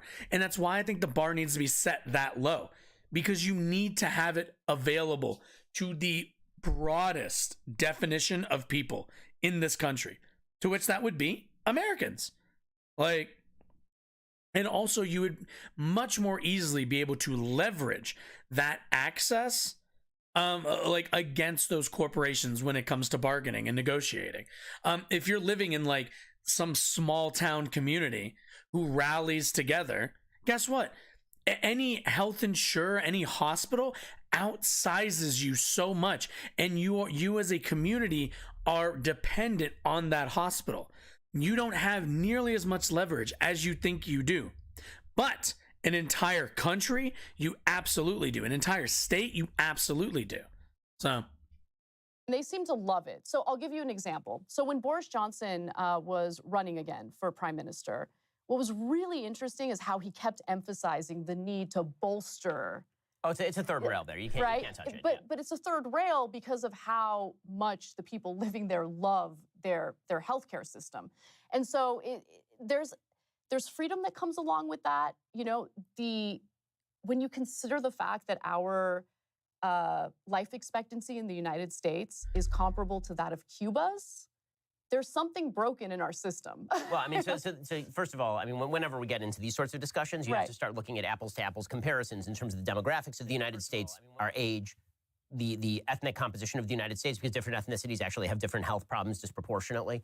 You have to look at the poverty rate in different areas. Obviously, the life expectancy in Vermont is significantly higher than life expectancy in, say, Alabama, and so that is a wide gap that is not really attributable necessarily to healthcare quality, because again, the same national system applies to both Vermont and Alabama. So you have to, the United States is also a country of 340 million people. Cuba is a country of significantly fewer people. Right. So I mean, all of these, this is why I sort of object to any attempt to use Norwegian models and apply them to a significantly. Wait, but that wouldn't matter though.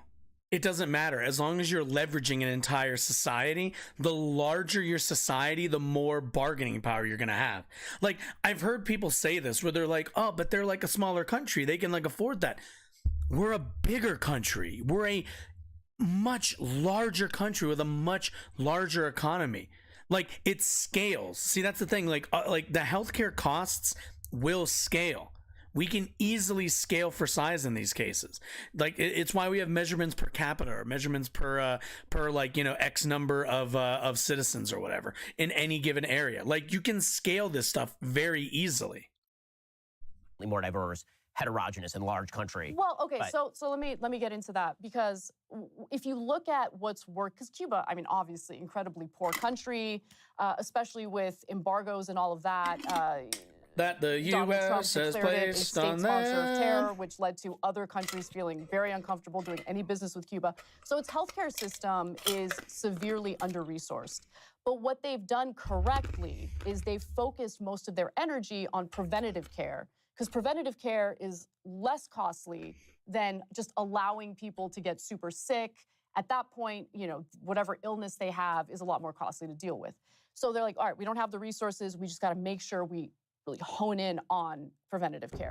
That's worked out really well for them. Whereas in the United States, people aren't getting the preventative care they need to prevent severe illnesses because it's so costly, right? So we need to do something. Well, I mean, first we should tell people to stop eating so much. I mean, the United States is an extraordinarily fat country. I mean, just by the stats, we're a very fat country. I mean, you compare us to Cuba, you compare us to anywhere in Scandinavia. Also, our food quality is also shit, and the way that we've been socialized to consume like food is has also driven a lot of people into obesity and into what's the word what's the word I'm looking for, like weight adjacent or weight yeah, we'll just go adjacent weight adjacent diseases. It's also, we don't have like a thriving like, what's it called, you go into any town, there's not really also like a thriving like public area. There's not as many I think like parks and other kind of community activities that I feel like we used to have back in the day, that they just don't pop up as often. I like, there's also that aspect, but this is an aspect to it. Our relationship with food in this country is really toxic, but a big aspect of that is the ingredients and also the additives that a lot of these food manufacturers are putting into their food. People are addicted to the food that they're eating in a way that we don't see in other countries, because they've regulated their food processing processes.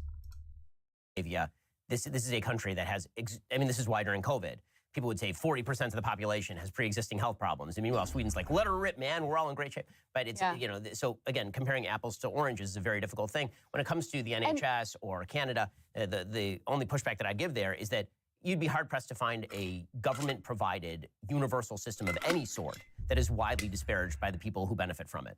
Meaning that if you have no available alternative, people who are on food stamps like the food stamp system, people who are on welfare like the welfare system, people who get student loans like the student loan system, people who get government-subsidized mortgages like the government-subsidized mortgage system. Wait, but that's not true. In the United States, people only have the option of private health care until they're 65, and people fucking hate it. If that was true, if people didn't know there was an alternative, then they would fucking love the healthcare system that they have. But it's become very clear, especially in the last couple of years, that Americans fucking hate our healthcare system. It's awful. It's predatory. Once you make people dependent, which is why in the United States, as I say, anytime you poke the status quo from either side, you get penalized, right? People will say, I hate my healthcare, and then the minute somebody tries to screw with their healthcare, they're like, God, we got to go after them. I mean, I think Medicare is a good example of that. So is Social Security. It is. I mean, they're both going to be insolvent, but that's...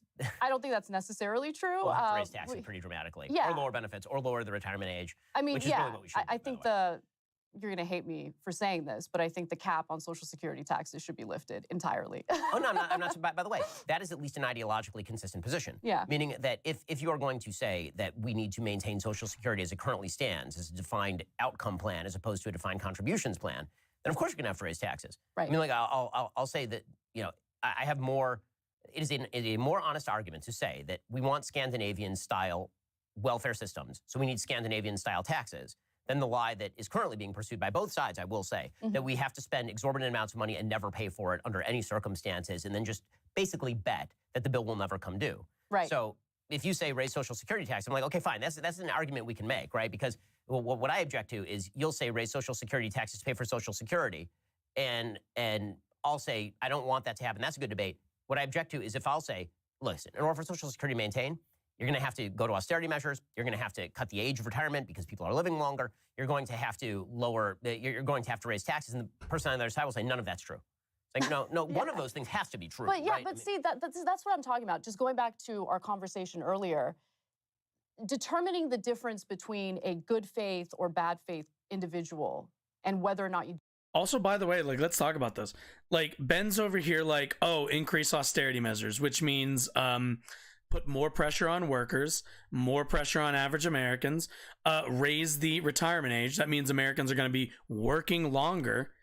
Like, in what world, in what functioning system would it make sense that we created Social Security in, I believe, like the 1940s, if I remember correctly? I want to say it's like early 40s, right? I could be wrong, but less than 100 years ago, we created Social Security, right?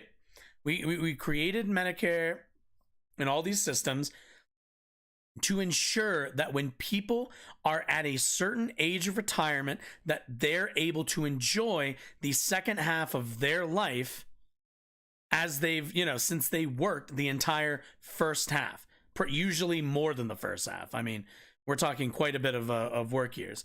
And the idea of telling people, hey, back in like the 60s, your parents retired like in their 50s and spent the next 20 to 40 years just kind of hanging out, being able to live their live a little bit of more of a free life, living in dignity in their older age. Meanwhile, you fast forward to 2023 and what? You're now like, somebody my age, 30, I have to wait until I'm 70. I get less time. How is it that we've grown as a country? How is it that we've expanded our economic reach? How is it we've become more wealthy, more productive? All of these things, people have gotten more rich in that time. And you're telling me that we can't afford as a country to afford people of my age when it's time to retire? An actually decent retirement length? Like, we've regressed in this case. We created this program that is wonderful, that gives people a dignified retirement, and we have slowly pulled it back and pulled it back and pulled it back. It is now less attainable for more people if we go down Ben's route. Now, I understand that Ben's like, oh, it's a thing that, that's one of the things you might have to do. But I fail to see how we've failed as a country since the 1940s, since the 1950s, to the point where we are reducing the quality of benefits. Meanwhile, I've been paying the same money that my grandparents were paying. I've been paying the same money that my parents have been paying. Now, tell me how that system is supposed to work. We talk about fair systems. Like what? I put in the same amount of money that they do, but I get less retirement? No, fuck that. Fund it. Now, how you do so is also incredibly important. Obviously, raising taxes on regular people is probably going to be part of that, But the lion's share of that needs to come from different sources, to which you would go after corporate taxes, you'd go after stocks, you'd go after other ways of generating that revenue in tax dollars, because a lot of these corpos and a lot of these organizations have found new ways to create revenues for themselves. So that's also how you would do that. Debate with that individual. That's one argument to how you would do that. This is exactly a perfect example. You're being honest, and you're at least acknowledging, you know, the flaws from the bad faith people, the inconsistencies from bad faith. Like, why even engage in a debate with someone who's inconsistent, isn't honest about what they really want? So I just wanted to like go back to that conversation, because it's a perfect example of what I mean. And I think this also ties back into, you know, And again, over that here, localism good faith conversation Andy. that we were having before. Yeah. We'll get into that in just 1 second. First, let's talk about the Holy shit. They have a lot of fucking ads. Jesus. one of the things that I've said many times when it comes to economics is that I'm a communist in my own house, and I'm a high-level capitalist when it comes to the greater areas of elevation. So the further you get out from my local community, the more capitalistic and free market-oriented I am. In my house, I have a joint bank account with my wife. Right? My wife earns significantly less money than I do. It does not matter. It is both of our money, right? Which is what we tell our kids. It's not daddy earning the money. It's our family earning the money, and our family is communist because we're a family. But I'm not going to be a communist the with some means of rando production. over in North Dakota. That's not my job. Right? I don't know Also, I'm not sure how much of that is communism as much as it is collectivism, but okay. that person. I love my family more than I love that person. And anybody who tells you they don't love their family more than they love rando is lying to you. It's just not true. And so what that means is that social solidarity has to be the predicate for any policy. And ironically, what's been happening is that as social solidarity breaks down, people want more control at the top level of government to try to create an ersatz social solidarity. And that's not going to happen. It's going to make the problem significantly worse. So if you argue to me in my local religious community, right, my local synagogue where, you know, I'm Orthodox, which means that in my community, there are 300 families in our synagogue. We all know each other. We go over to each other's houses. We babysit each other's kids. If you said to us, we are going to have a synagogue-subsidized national healthcare single-payer program, I'd be like, okay, that's worth arguing about. Like, I'm definitely willing to have that conversation. I know all you people. I trust you people. I trust you're not going to be a free rider on the system and take advantage of the system because I know you. And this is also the problem. This is what I'm also going to say.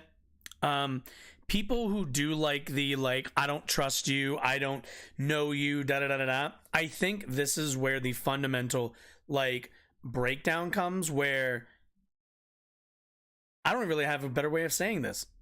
This is called living in a society. And it's called living in a community that's larger than the one that you can see with your eyes. If you believe in American ideals, if you believe in America as a concept, you should easily be able to think of every American, whether they take more or take less, as equal to you. Not saying you gotta care about them, not saying you gotta have some kind of personal connection. But an issue I have with people is a lot of times we're so ready to pick apart, criticize, judge those who we think we are helping. Have you ever have you ever known somebody who they look at a homeless person and they will vocalize to you, don't give them money, they're just going to spend it on drugs, on alcohol, on whatever it might be. Do you want to know where that comes from? That comes from I think, a fragile, a bit of a fragile ego. Because a lot of times people think, I worked hard for this, let's say $5. If I give this person $5 and they don't do the thing that I think they should do, I've been taken advantage of, I've been duped, I've been wronged. And I don't think that that's a healthy mindset to go about looking at other people. We all are flawed. We are all not going to be the person that everybody else wants us to be all the time. But I do think there is value in trusting your fellow man and not letting your ego, your desire to not be made a fool in your mind, get in the way of helping somebody. And I get it. You're like, oh, but like, what if they don't use it for anything meaningful? That's okay. That wasn't the point of you helping that person. That wasn't the point of you reaching out and offering them some empathy. You did that because you are an empathetic, good person. What they do with it is on them. But you should want to help as many people as possible, regardless of the outcome and regardless of what they do in that circumstance. Now, obviously, there are programs, there are systems, institutions that keep track of the most effective way to help people. And there's an argument for, the way we divvy up tax dollars and the way that we organize society. But in terms of healthcare, I don't care if you're going to the doctor twice a fucking week, racking up doctor's bills because you have anxiety, because you're just not well, or because you like going to see the doctor. I, at the end of the day, want everybody to have access and the ability to live a healthy life, regardless of what position they're in life and regardless of how they've acted. We have to learn to trust each other. And I get that that's hard when we can't agree. And Ben makes a point. We all, in this country, we're incredibly polarized. People are constantly online bickering, fighting over trans issues, voting rights, gun rights, all of this stuff, abortion rights, religion in schools, how to teach kids, what do we teach kids, sex ed, all of this stuff. But I do think healthcare should be and could be, if communicated correctly, a fundamental, non-negotiable element to everybody's life that we can stand up for the same way speech is. I wish people treated others as healthcare the same way they treat freedom of speech. How many freedom of there's free speech absolutists. I want healthcare absolutists. I want people who are like, I don't give a fuck. I just want everyone to have healthcare, have the ability to pay those bills, or better yet, not have to worry about that and just be concerned with their health. We'd be a much healthier company. And I think this would also drive us to be a much more communal, much more understanding, sympathetic, empathetic country. It would grow a communal spirit that we just don't have in the U.S. There are social penalties for you not doing it, right? If you refuse to engage in the duties of the community, then we cannot have you over for lunch, right? We can not have you at the synagogue, right? There are certain penalties that attach, but you can do that at a small level. As you abstract up the chain, it becomes more and more difficult. And one of the things I see, and this happens pretty frequently on both sides of the aisle, is an attempt to take your top-level solution and cram it all the way down in a universalistic fashion. So people will take sort of a democratic socialism that might apply in your local community, and they'll say, okay, well, I want to apply that at the national level. But that's not, you can't do that. Or you'll say libertarians will do the same thing. I'm a libertarian. I think there should be no internal penalties for any individual decision that you want to make. That's not going to work in your family, and it's not going to work in your local community. In other words, the levels of control that you exercise ought to change based on the level of abstraction that we're talking about. I think that part of the problem is we don't see each other as fellow Americans at all. And we're so divided that, I think you make a valid point in, at least some portion of the country wanting to reject some of these national policies or national programs. They don't see someone living in here. You know what? I'll put it in the context of the left and honestly what my own biases were. And what I used to see the middle of America as and how I've kind of grown away from that. This is kind of embarrassing to admit, but I'm obsessed with that show, Yellowstone, specifically because it kind of destroyed my preconceived notions about a huge part of this country, right? So the show, I think, it's like the number one show in America. In tearing down stereotypes about people in Wyoming, definitely, but ranchers, conservatives, all of that. You watch that show and you start remembering, oh, wait, yeah, they're Americans. They're like us. They have maybe a different lifestyle, but at the end of the day, they want the exact same things. I think what's important is to, again, bring the temperature down for a second and give Americans accurate information about what the policies would really do and then allow them to vote on that on their own, right? Instead of trying to sway them in one direction or another. Americans know that healthcare is broken in this country. I think that, there's a lot of, on both sides, certainly. I mean, corporate Democrats and corporate media like MSNBC, they hate Medicare for all. I mean, they've been tearing it down from the beginning. Same with CNN. The question that we heard over and over again when Bernie Sanders was running and promoting Medicare for all was, how are you going to pay for it? How are you going to pay for it? How are you going to pay for it? Okay, great. They don't ask the same question when it comes to shelling out tens of billions of dollars for a war effort in Ukraine. Like, there is no debate about it. Now, look, I happen to think it's important to help Ukraine defend itself because we made security commitments after Ukraine gave up its nuclear weapons. We were part of those negotiations. I think it's important to keep our promises. But with that said, it is interesting how the corporate media puts its thumb on the scale. They pretend like, oh my God, this is the most costly thing in the world. How are we going to pay for it? But when it comes to other issues, like issues that would enrich defense contractors, there is no conversation about how we're going to pay for it. That's a problem. I mean, I totally agree that we should always have the conversation about how we're going to pay for it. And I also agree that what is happening in Ukraine, it may be an unpopular position on some parts of the right, but I've been an advocate of funding Ukraine. It seems like the single Wow. Anna got Ben to be utterly based in this. best defense investment that the United States has made in the recent past. For a relatively cheap cost, we've absolutely crippled the Russian military, which is something I think is probably a good thing, globally speaking.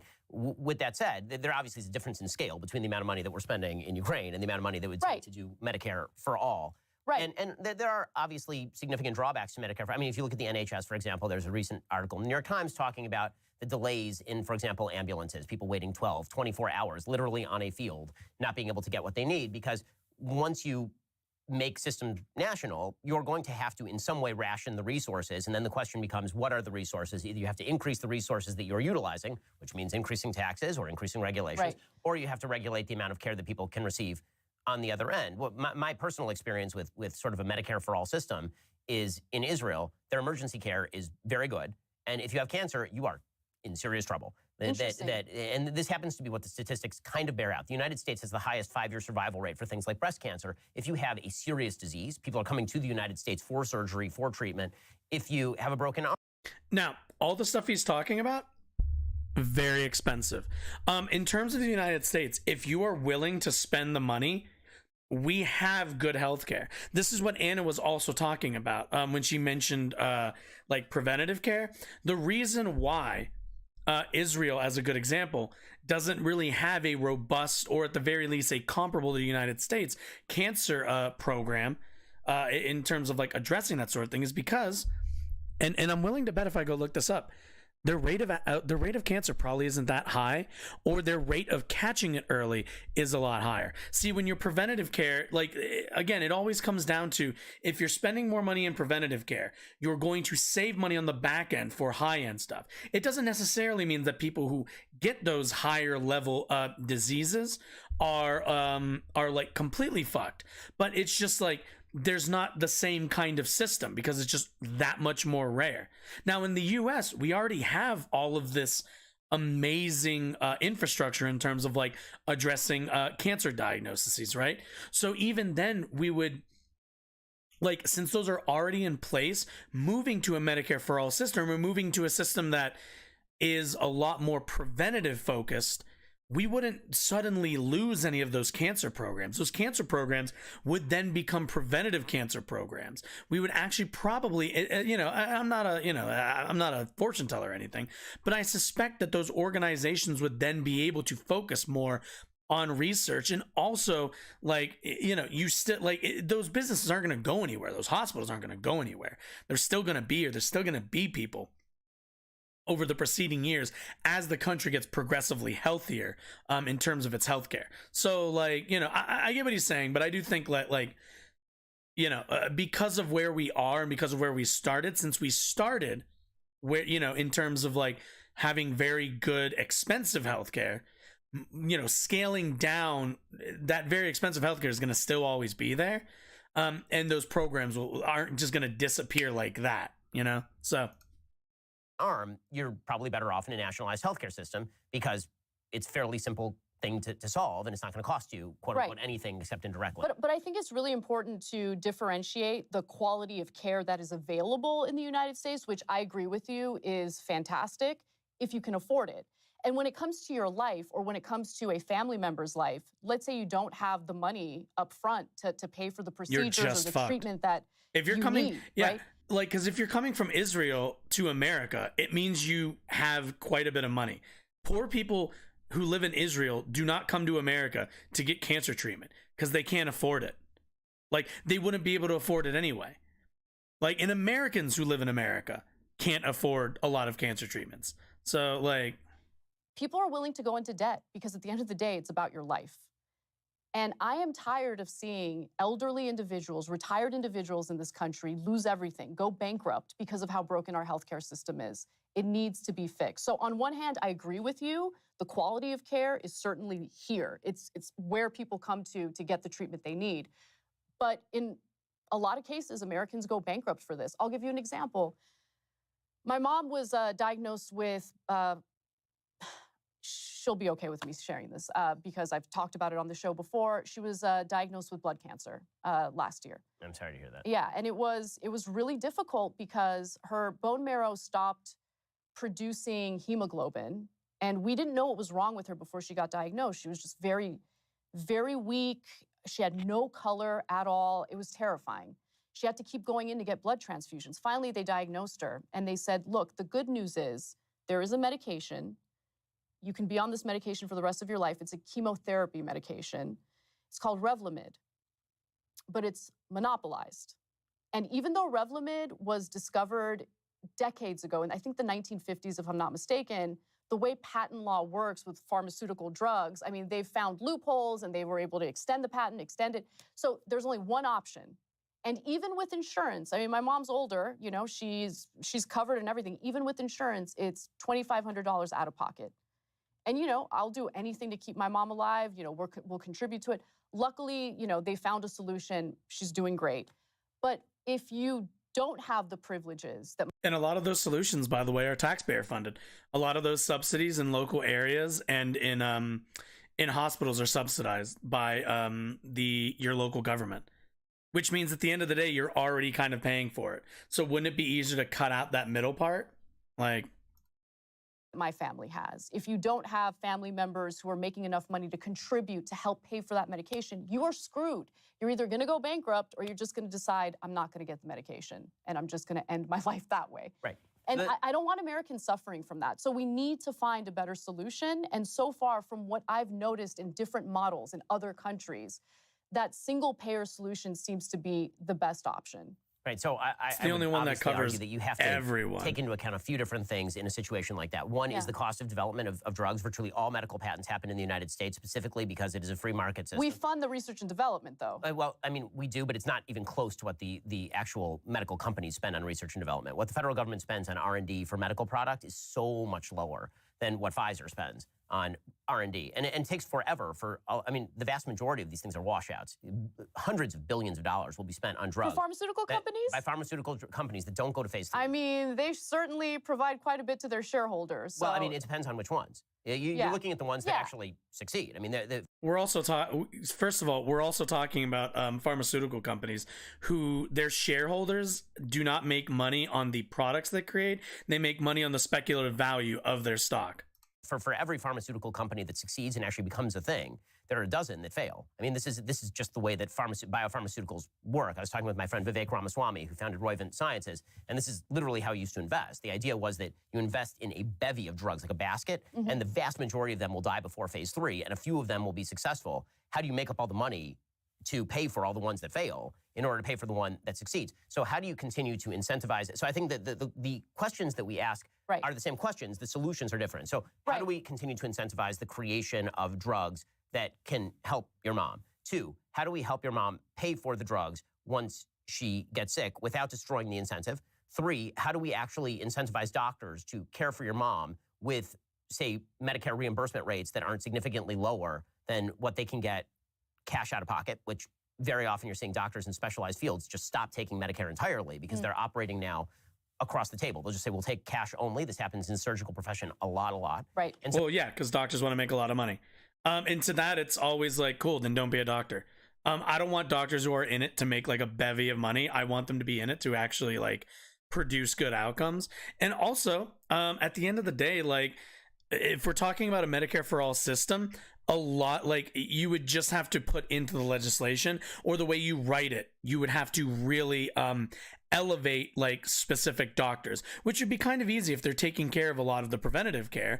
You know, doctors going into private practices or just being like, you know, your regular old, like, you know, doctor runs an office in your local community.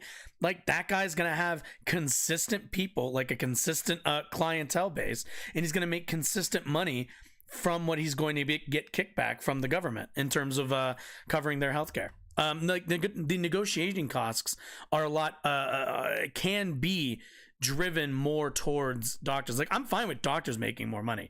It's the pharmaceuticals, it's a lot of these hospitals that drive up costs needlessly because they're in the money-making market. This is why we also like, Ben Shapiro talks about like the profit motive to creating drugs. I don't want a profit motive to create drugs, because a lot of drug research begins usually at people trying to cure diseases. A lot of this stuff starts in colleges. A lot of it starts in government funded programs. I want those people working on it, not somebody who's interested in making a buck off of it. It's just like the profit motive for some things I just don't think are applicable. And I think like while can reduce good outcomes, I think they will inevitably always lead to that profit-seeking behavior overwhelming the like human good behavior going forward. So there, I think systems that are in between what we have and single-payer healthcare that have been significantly more efficient in this respect. Switzerland is one of them. Singapore is another one of them. My argument isn't with restructuring the system. It's how we restructure the system. And the simplicity of the NHS comes with significant downstream effect, Right. which is... The one other thing I'll say is, okay, so just quickly on the pharmaceutical drugs. I mean, you will admit, though, right, that when you look at the amount of money Americans are charged for pharmaceutical drugs relative to any other country, we're being price gouged. Well, we are subsidizing the rest of the world in their price gouging is how I put it. I mean... The reason I say that is because we are paying free market prices and they are paying cartelizes. They've cartelized their pricing structure. And so we... Well, sure, you can say that, but like their societies get drugs for cheaper. That's our fault for being dumbasses. Like you can say like, oh well, these other countries aren't participating in free market. Who gives a shit? These other countries are doing what is best for their societies. We're not, and that's our fucking fault. Like if the argument is like, oh well, like we're subsidizing other countries, cool. We shouldn't be doing that then. Then we should be doing what they do, because clearly they're getting a better deal than us. So what the fuck are we doing taking a bad deal? Like, we could theoretically bargain negotiate with the drug companies, and then all the patents will get filed elsewhere. That is the other downside. In the very least, I mean, one of the proposed policy solutions in Build Back Better that was nixed was allowing for Medicare to negotiate drug prices on behalf of Medicare recipients. Right. That was squashed. I mean, not entirely. I think there's like a handful of drugs. It's that like are 10. allowed. It's for this reason. It's because the great fear in terms of the incentive structure was, if you allow Medicare, which supports a huge percentage of people who are taking these drugs, to negotiate the price, what you're going to do is remove essentially the R&D budgets of a lot of these companies. I'm not buying that. Well, I mean, at all. the truth is the profit margins in these companies. I mean, take for example Moderna. Moderna had to sink. And this is why you decouple the profit margin from healthcare, from pharmaceuticals. Like the core problem is always like Ben Shapiro makes it very clear, and this he's honest. The profit margin is always going to be the incentive. So you take away that incentive structure, plain and simple. Like that is what you need to target then. I think tens of billions of dollars into the development of RNA vaccines, and it was a complete failure until COVID.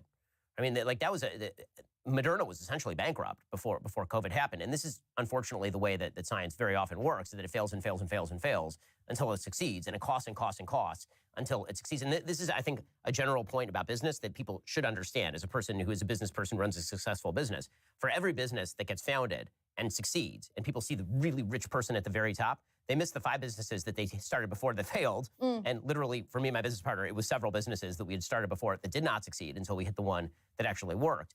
and they don't see the other businesses that started and failed. Most industries are more like the restaurant business than they are like any other. Well, I mean, look, you're going to start a business and you take a risk. And if you succeed, you succeed. If you fail, you fail.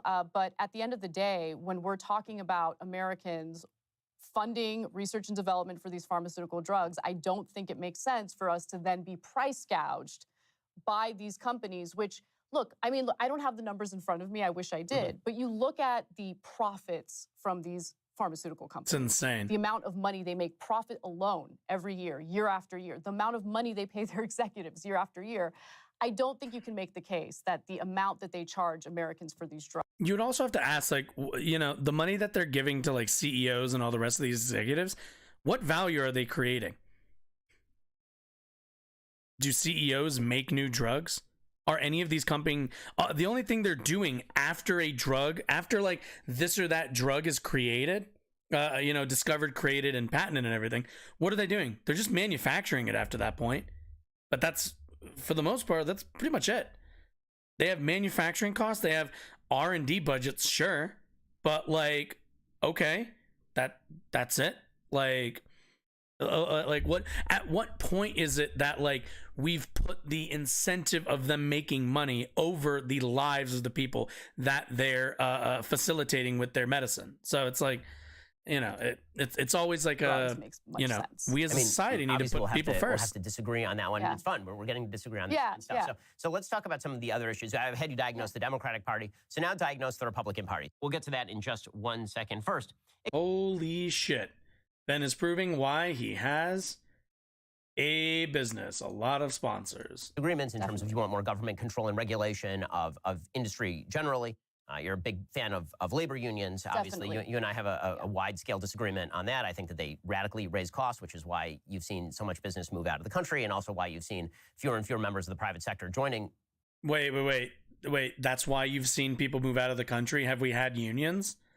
Have we had strong unions in this country? The only reason that companies leave the United States is not because of unions. It's because there's cheap labor elsewhere in the world. That's why. Which at the end of the day is a decision that's made by ownership, by management. The people who aren't creating value every single day. They're overseeing value, sure, but are they creating it? Are they making the tires? Are they making the food? Are they producing you know, this or that drug? Are they driving the trains? No. They're overseeing a lot of that stuff. They're managing it. Not to say that's not worthy of, like, you know, worthy of a good wage or even skill-wise, but they are not the people who input their labor to make any product valuable. Joining unions, public sector unions are very powerful and robust in the United States. Private sector unions are increasingly not. But you know, so what are sort of the big issues? You look at the Republican Party and you say these guys are just they're out to lunch. Well, okay, just putting policy aside for a second, it's more about what I'm noticing in terms of, I don't know if fracturing's the right word, but the Republican Party is in a little bit of a pickle, right? Because when it comes to, and tell me if I'm right about this, when you look at Republican voters, it appears that they're certainly attracted to the MAGA type candidates. So they'll do really well in primaries. But then once you get to a general election and the battle is really about those independent voters, those candidates really do struggle. And I think that's what really transpired in the 2022 midterm elections, right? These Trump-endorsed candidates who are further to the right, in my opinion, lunatics. Like, they'll do really well, but then all of a sudden they kind of try to tone down their rhetoric to appeal to either moderate Republicans or independent voters in the general election. And it's not really working out for them. So I'm curious what your thoughts are on that, because I think you, just based on what I know about you, based on the conversations we've had, you're more of you're just a traditional conservative in my mind, really, right? And so, and I remember you having some analysis post midterm elections that was, you hit the mark on the head, like, or the nail on the head. It was correct in that we need to stop promoting these like far right figures who aren't appealing to a broader electorate. What do you think the solution is going to be? Because I think your analysis is correct on that. So, I mean, I think that so much of this is attitudinal. meaning candidacies very largely in the primaries have become not about being far right politically. I mean, as you say, I'm a traditional conservative, which means it's hard to outflank me on the right. But when it comes to sort of the attitude that's taken by candidates, that's what's attractive. And that's driven largely by the polarization. I think that inside the Republican Party, there's been a move, which is sort of understandable based on how assaulted people feel by the media in particular, that the more people attack a particular person on the right, the more people on the right rush to that person's defense and say this person is just the best thing since sliced bread. And that is, I think people see that as beginning with Trump, and it really didn't. I mean, I've been here the whole time, and I think that for a lot of Republicans, that really started mainly with McCain. The sort of move from, I can't believe these people, like John McCain is about as moderate a member of the Republican Party as it's possible to find. And yet suddenly he runs for president and he's the worst person in the entire world. He's garbage. He's terrible. What's going on? And then the Republican Party responds by nominating the most milquetoast human being on planet Earth in 2012, Mitt Romney, who is as inoffensive as dishwater. I mean, he's And just... sometimes I completely forget Mitt Romney He is just exists. white bread. He's white bread with margarine. I mean, and everybody on the left immediately went to, he's the most scary person. He's forcibly cutting the hair of gay kids in the 50s. And he's the person who straps a dog to the top of his car. And Joe Biden out there saying he's going to put y'all back in chains. Mitt Romney's going to put y'all back in chains. What in the... And so Republicans responded to that. Many conservatives did by like, why aren't we fighting this? We need to fight. Whoever is willing to punch somebody in the face is the person we're going to support. And so that's how you get Trump. And then Trump wins. And so because Trump wins, there's this sort of... I find it really interesting that Ben doesn't want to talk about the very, very deep polarization that has been going on in the Republican Party since the 1990s with the advent of talk radio. Conservative talk radio, especially in the 90s and early 2000s, incredibly, what's the word? Responsible for where the Republican Party is today as a movement, as a party. The influence of talk radio, I think, cannot be understated. Absolutely not understated at all. Halo effect that has now accrued to people who are quote unquote punchers. Now, I do think that the solution to that for the Republican Party is to find people who are smarter punchers. I like the punching. I think the punching very often is necessary, right? That's why I like Governor DeSantis in Florida. I think he's intelligent about how he throws punches. I mean, like him or hate him, the guy's much more strategic than Donald Trump. When he also didn't take any of Trump's bait. I mean, right? No, I mean he's a very strategic thinker. He's somebody who really tries to pick his fights, right? If somebody tries to pick a fight with him, he is not always going to pick up the glove and just slap back. Trump's big thing was you can't hit me without getting hit on any score ever, and that's not DeSantis. So I think that the idea that the Republican Party is not going to be combative in the future is wrong. It is going to be and it's okay to be combative, but you have to pick the right targets. By the way, the same thing is true on the left. I mean, I think that when you see Democratic candidates, very often there's an attraction to sort of the most wild-eyed because it's like, wow, the right really hates this person. They must be really, really fantastic. I think you see some of this from the squad. But there are definitely counterpunchers in the Democratic Party who know how to punch and are much more strategic in how they go about that. That is, I think, the future of the Republican Party. That's at least the hope of the Republican Party. If not, what you're going to get is whoever says the wildest thing and draws the most fire is by necessity. What I've said to Republicans is you're essentially letting the left pick your candidates. You're letting the left target the person and then hit them. And the more they hit them, the more you're like, that guy's great. Love that guy. Well, maybe they're hitting him, yeah, because he's on the right. But maybe they're hitting him also because he's a bad candidate and because some of the stuff he's saying is crazy.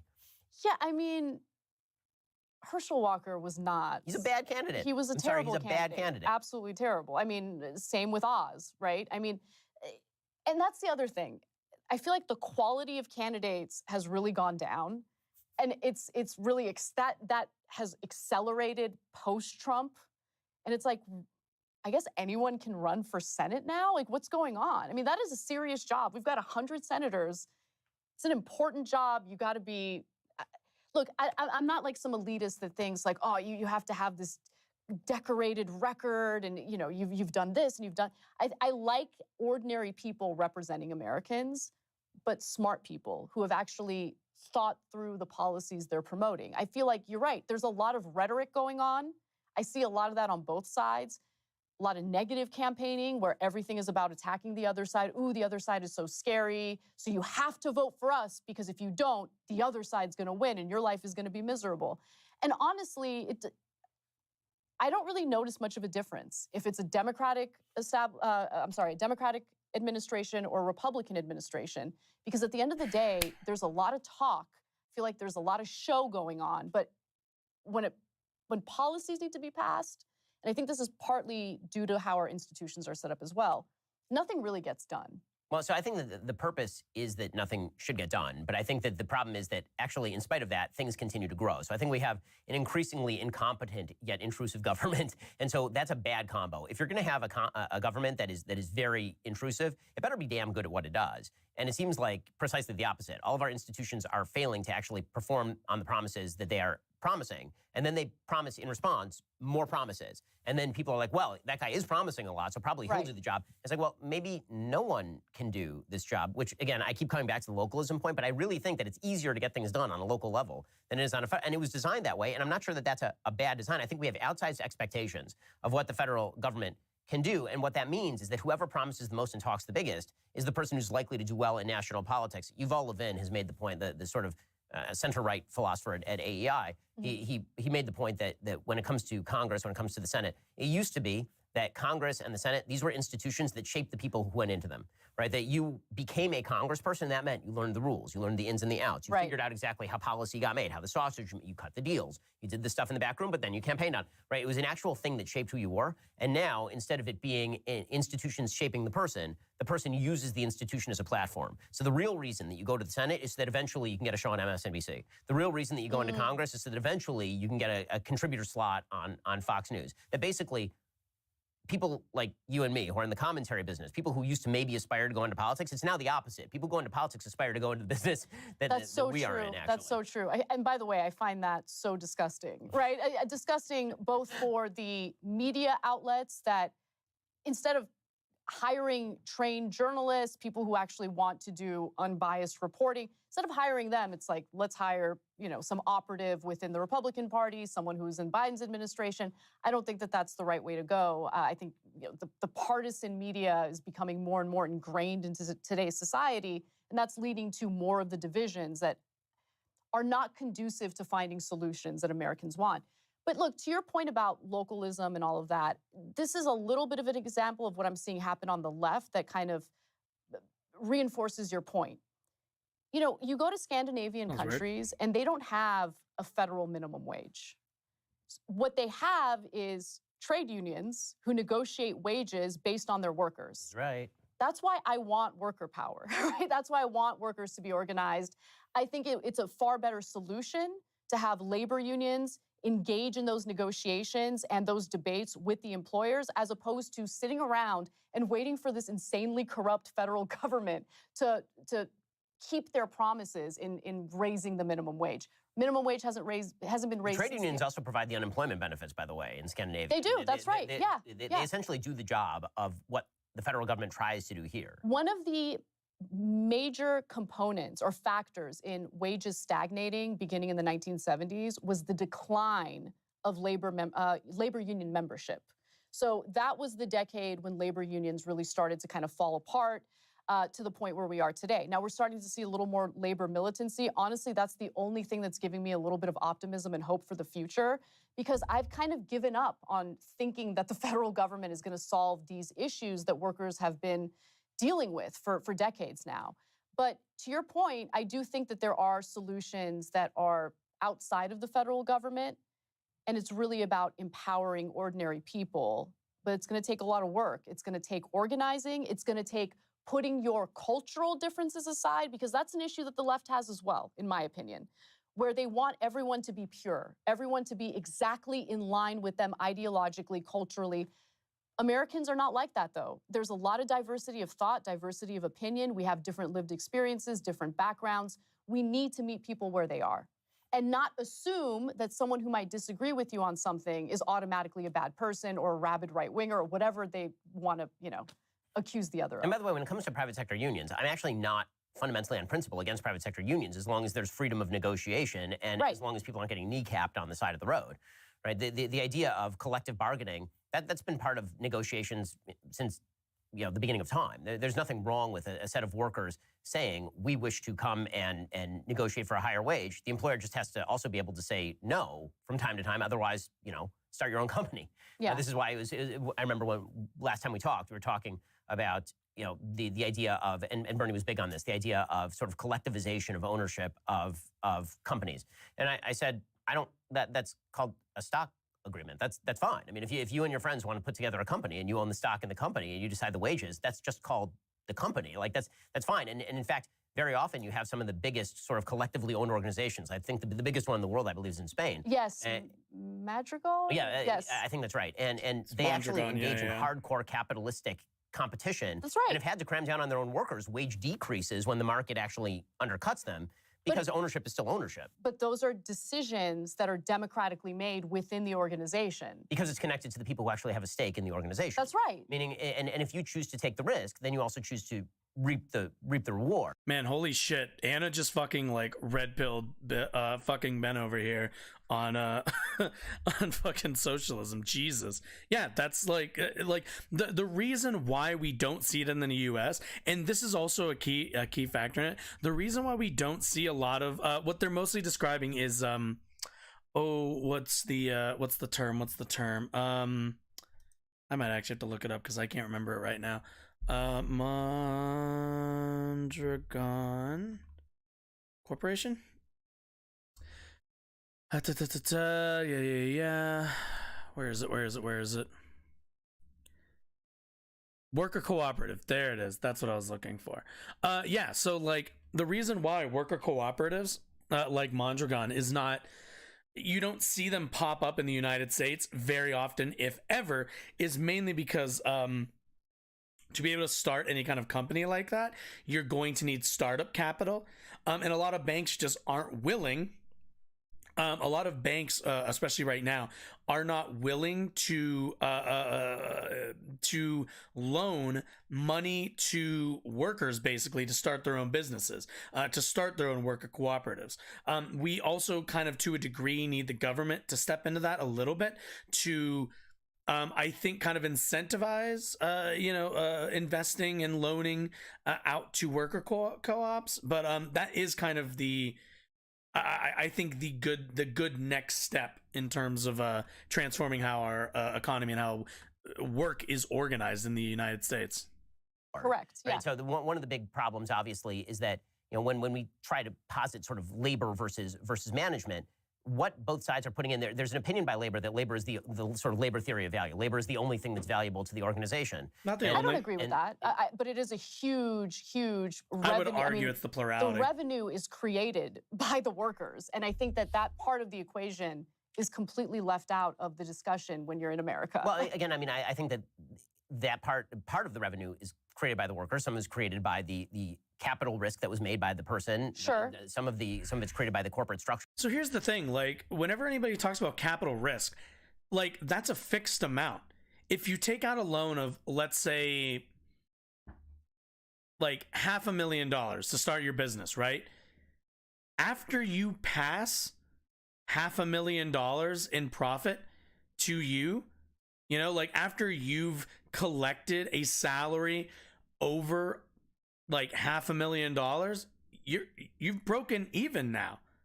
Like you can't continue, after you've invested and after you've made your money back for that investment, you can't continue to argue, yeah, but like I had to take out the loan to start the business. You already made your money back. If you've already gotten to the point where you've made your money back, or you're on track to make your money back very, like almost assuredly, then there's no argument to be made about like, oh, but we need to, the ownership needs to, in my opinion, what we should have is there should be a threshold that once you've reached as a capital owner of a business, after you've reached a certain threshold, you should, be, what's the word I'm looking for? You should be converted into a worker and your company transformed into a worker co-op.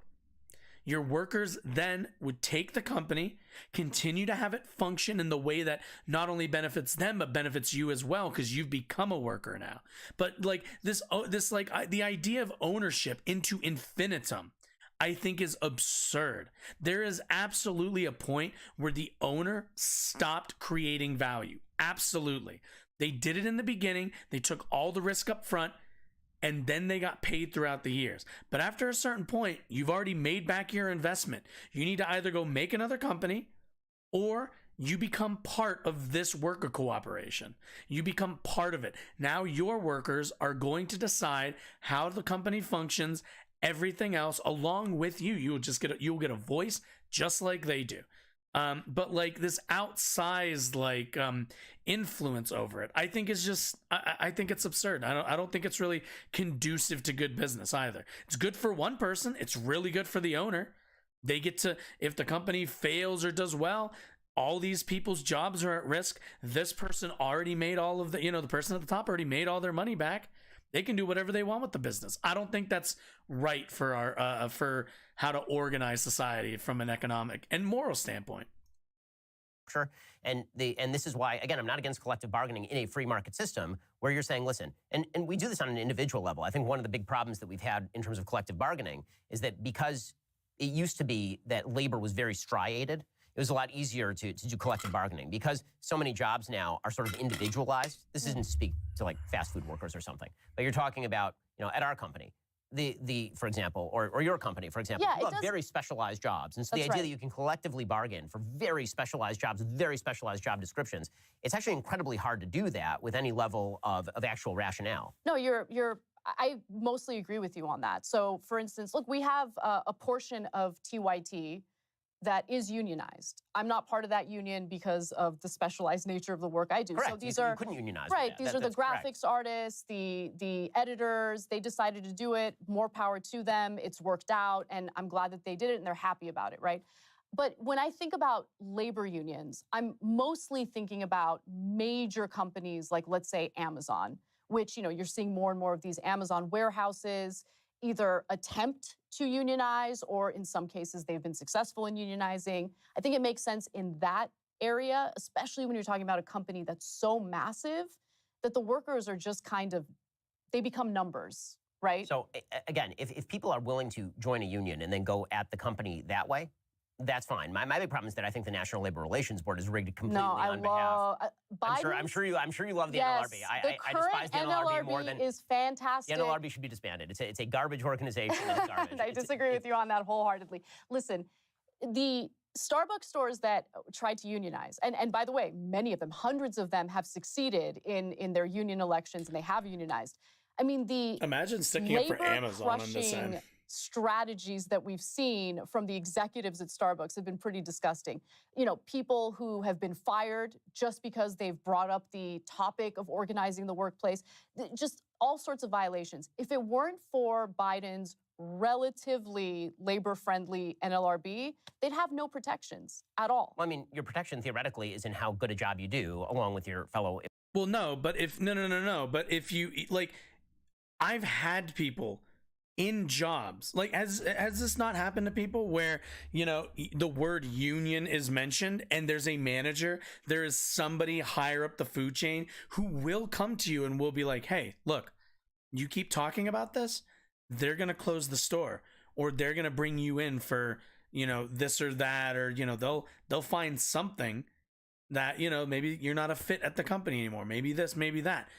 But like, everybody, I feel like, has had this situation where they've been told, like, hey, you're not allowed to talk about union stuff. You're not allowed to talk about unions. You're not allowed to talk about collective bargaining. Not allowed to talk about any of that stuff. I've had managers come up to me and tell me about, give me that exact speech of like, hey, look, they'll just close the store. And how can you have, Ben talks about a free market. How can you have a free market when any company has this much outsized power over its workers? You can't.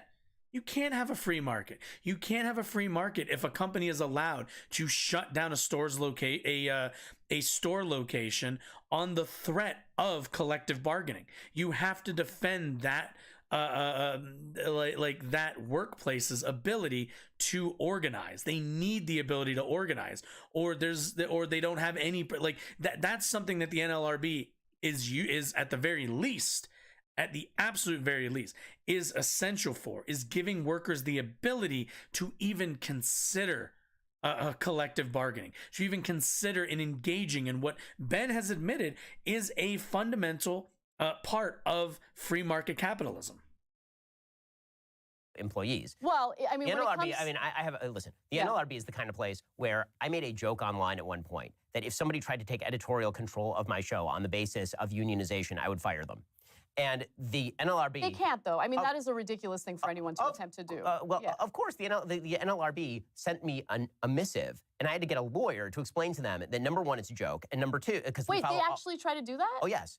Oh, yes. This is But Ben isn't that a Dominich free over at the speech Federalist. issue? Yeah, it is. It's 100% a free speech issue. Number two, editorial control is not implicated by labor contracts. Labor contracts are about wages and hours. Correct, Right, yeah. and working conditions. It's not you get to unionize at the Daily Wire to decide that you don't like my editorial control. I'm the owner of the company. That's not how that Right, works. right. So, I mean, the regulatory overreach there is really... They is sent really you a This letter. is not to Calm deny that there are down. circumstances. They sent You're you a a coal letter. miner, and all the coal miners in town are being jobbed by the machinery. Of course you should unionize, right? Norma Ray. Okay, fine. But the idea that the federal government is supposed to cram down on Amazon, that it has to pay people a certain wage when... Yeah, but how else, like, you say that, but how else does Amazon not grow to the point that it's outsized, not just the government, but outsized the ability for its workers to demand better working conditions? Like, at the end of the day, the workers are only going to have usually a certain amount of power, right? Like, there is a ceiling to how much leverage workers have. That ceiling is usually, we'll just walk out and your company's going to have to, like, figure out how to recover from that. But, like, these companies have such an outsized ability to influence millions of people's lives. You know, if we're talking Amazon or something, I should say more like thousands. But I don't actually know how many employees they have. But either way, like, the ability for this one company, for Jeff Bezos as one guy, to be able to influence this many people's lives is actually fucking insane.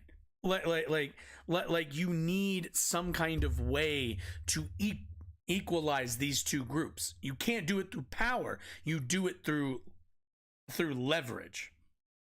And there are other people who are willing to work for below that wage in the same exact town. Like, how is that consensual? Consent seems to need to exist on both sides when it comes to labor relations. Yeah, look, the NLRB's main role is protecting workers who might deal with their employer raining terror on them if they are organizing the workplace. You know, the retaliatory strategies that we've seen from companies like Starbucks have been pretty gross. We need to allow people to have those conversations, to organize their workplace without... Also, this is the case where, like, we as a society have decided that you're not allowed to sell your labor under a certain point because it would be incredibly damaging to the to basically the economic makeup, the economic, like, function of like the United States. If there was an ability for people to sell their labor for like $4, right, it would utterly destroy this country's ability to create profit and to actually have people working at dignified wages. Like there's no positive end to this. Sometimes you don't get consent in these things. You don't get consent when it comes to wearing a seatbelt. The government has decided, nope, it is in your best interest to wear a seatbelt, and we're going to make sure it's always there because we're going to legislate and demand that car manufacturers put it in your car. Because we have found that not having seatbelts is incredibly dangerous and kills more people. There are some things that you just can't, as a society, you can't opt out of. Like, that's just kind of one of those. You know, if you want to go somewhere else, you want to go to, I don't even know what country doesn't make you wear seatbelts, or, you know, whatever it might be. But, like, you know, you can go wherever. You have freedom to move as wherever the fuck you want. But at least in America, there are American standards. And I don't think, you know, when it comes to wages, it's like, yeah, like, we can't, like obviously Ben Shapiro understands that having, you know, immigrants come over and take up jobs for pennies on the dollar compared to American citizens has lowered the ability for American citizens to bargain for higher wages, right? Like, he understands that relationship. To then legitimize or I should say implement that relationship between all Americans, you would see that trickle down to every sector, to every single worker. You would have such a hard time making even $10, because the goal at the end of the day as a company is to get the most amount of labor out of you for the least amount of money. And if they can pay somebody $1 less than you, that means they're going to be looking at, when you're making, if the person next to you is making $9, you're making 10, you're both doing the same job. When your rent goes up, and guess what? That person's rent goes up too. But, they have like 5 jobs. So they're like, they cobble it together with 5 jobs. When you go in and say, hey, my rent went up, I just need, maybe $1 just to keep up with the rent increase. They'll say, no, we actually can't do that. This other guy does your job for $1 less. So you can either go down, you can either stay where you are or get another job. And now guess what? Now you're working 2 jobs. Now you're splitting your time between there and somewhere else. Now maybe you're working more than 40 hours. Like, it would be detrimental to the way that our society functions and the quality of life our people have to go to a like flat system of like, oh, we shouldn't have a minimum wage. It's just be like whatever people end up bargaining for. That's what they should get. Like, you don't want to be in that position. If you've ever had to go in and like go into interview and you're looking to make like a certain dollar amount, like, how stressful it is to make that first call of like, this is how much I'm looking for an hour. Now imagine if that could be $1. If they could get away with $1. If you take 10, maybe you need 12. You're like, oh, I need 12. They'll go, well, we can give a lot of people $1, or you can accept $8. How about that? That's the compromise? Like there's just no way. It would destroy our economy. Destroy people. Fear of retaliation from their employer, right? So that's the main reason why I think the NLRB is important. The anecdote that you shared about, what happened with you and the editorial control, that is insane. And look, I'm not going to name names, obviously, but we had a similar issue, not with the union, but with employees who didn't like some of the commentary from me or some of the commentary from Cenk. That's called sad day for you. If you can't handle differences of opinion, then this is not the career path you should go in. That is free speech. And guess what? We're also workers. I'm a worker. I have my rights too. I should be able to speak my mind on the show that I produce and host. But, aside from that, I just think that there is an imbalance of power right now, and it's because of the fact that labor unions have been dismantled in this country. And workers need those collective bargaining rights in order to have a say, not just in what they're getting paid, but also their workplace conditions. I think the rail workers and what the Democratic-controlled Congress did to the rail workers was pretty gross. I don't know what you felt about that, but rail workers deserve to be able to take a day off, or more than just a day off, if they're sick or if they have a family emergency, without being penalized by their employer. And the fact that, during these labor negotiations, they couldn't even secure that. And you had the Biden administration literally put its thumb on not literally, but put its thumb on the scale to prevent them from striking.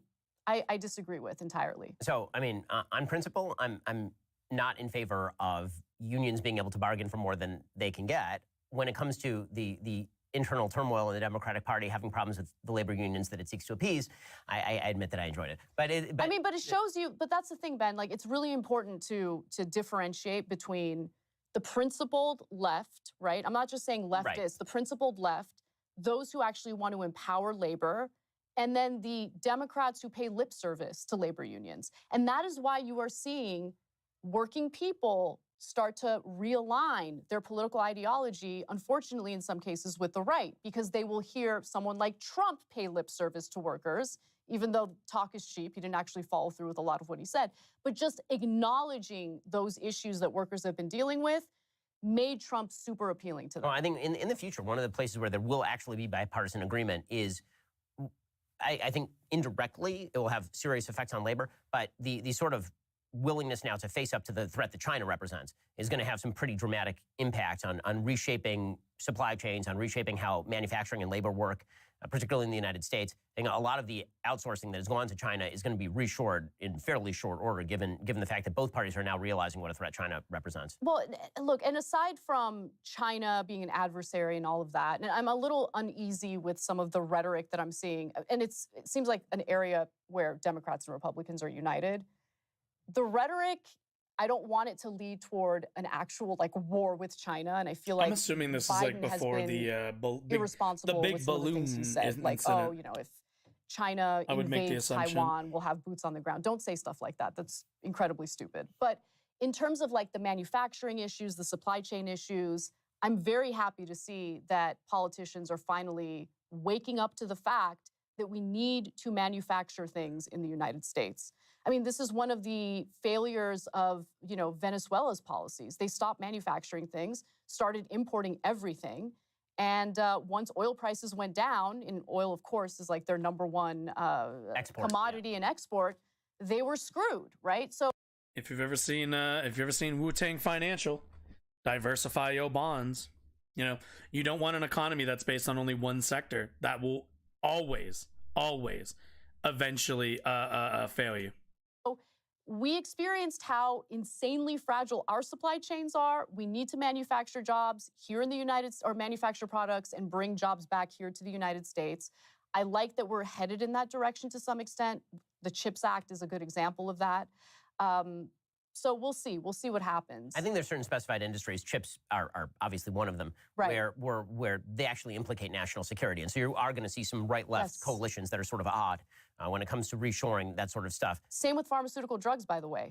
That's true. Yep. Any stuff that has been manufactured in China heretofore and that seriously impacts national security is going to be reshored. Much of it's not going to be reshored in the United States, by the way. A lot of it's going to end up in Vietnam. Some of it's going to end up in Thailand. Mexico. You're going to see a lot of this stuff go to other places on the globe. And the sort of countervailing point to the we need to reshore everything is that autarky has essentially been a giant failed economic strategy wherever it's been tried. The idea of all manufacturing happens in our country. All products must be produced from within.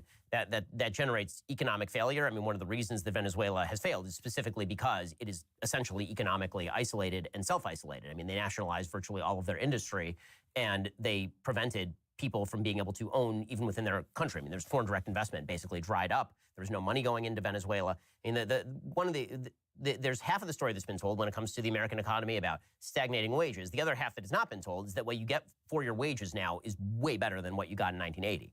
I mean, that is just a reality. You would not wish to live in... Is that true? For my wages, do I get a house?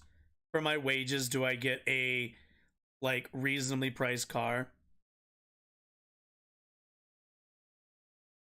I mean, sure, I can buy a nice TV, but back then people could buy houses with nice TVs. I don't know what the fuck he's talking about. Unless you want to argue but the technology's better. I mean, sure, but that's gonna scale and that's relative. I don't care about comparing my 4K TV to the CRT TV from the 80s. The point is what that dollar amount got me then as opposed to now. How many times you always hear people be like, I bought Coca-Cola for 25 cents, which a lot of that is built into rising inflation and all the other systems that in modern economy and everything. Obviously there's going to be those differences, but if we're just talking simply what people got for their decent wages, people paid for college on summer jobs. People pay for college on just basic jobs. These days, you're saddled with so much more debt. The jobs aren't paying as much. You can't afford a home, but you can afford a nice apartment. You can afford maybe a nice apartment, but you're just shy of being able to afford a home. And to me, I'm I'd rather people be homeowners than be renters their whole lives. 1980. As opposed to now. You now have a refrigerator, you have a microwave, you have two cars, you have a... Sure, okay, so if you want to talk about the technological advances... Well, I mean, the stuff that you have for your money, aside from two specifically government-subsidized areas, healthcare and education. There's a lot of crap. Okay, so look, honestly, Would you rather live in 1980? Like that standard of Dude, I would rather be in a position that I'm in now in 1980. Like it all comes down to like, oh, do I get like 2 microwaves and a TV and like a couch? Like what? Like the technology wasn't there. It doesn't like I don't care about my microwave. I care about like the food that I have. If it means in 1980 you're mostly using your oven, that's perfectly fine. I'm not gonna miss my like second microwave, which I don't have. I'm not gonna miss like, oh, here's another one. We got like an air fryer recently for like Christmas or whatever. If I didn't have that air fryer, would I miss it? No. It's just an air fryer. It's just another like a device to cook food in. You know what I would like? A fucking home with multiple floors. That's what I would like. Like all the little stuff that we can now get that are like little piecemeal things. Like I don't, nobody wants any of that shit. I would rather have less like commodified commercial bullshit, but then have a house. Like I much rather have a house. Like living. In terms of the quality of products that Americans could buy, I want to go back to the 1950s. Okay, I'm literally. He was right there. They still driving those cars. I completely stopped buying new clothes. Everything I buy now is vintage, made by American garment workers in the 1950s. And those garments, by the way, look like they're brand new. Brand new. Quality. Like what we did. But the percentage of salary that you would have to spend on that is much that's higher. True. That's true. So for the worker, that's you're true. not shopping vintage shops from the 50s. You're going to H&M. So but understand. So what happened with especially this was what happened in the 1970s. We started offshoring jobs and really focused on consumerism, right? So wages started to become stagnant. But Americans were okay because they can rely on cheap products that are made in other countries. Yeah, you're buying more cheap shit. Labor, right? Buying more cheap shit. So we have a bunch of cheap crap we can buy, sure. But the quality of the stuff we're buying is not there. We have to replace it after. I mean, look at clothing in particular. You buy clothes in America that, by the way, were made in some other country, in some factory or whatever. Usually a sweatshop. You wash it, falls apart the next day. I mean, that's true, but the percentage of your salary every year that you're spending on clothing is way lower than it was in 1980. And when you talk about sort of the economic narrative of the 70s, there's a count. Geez, but you paid for clothes. You paid more for clothes, right? You paid a higher percentage for clothes, but those clothes lasted.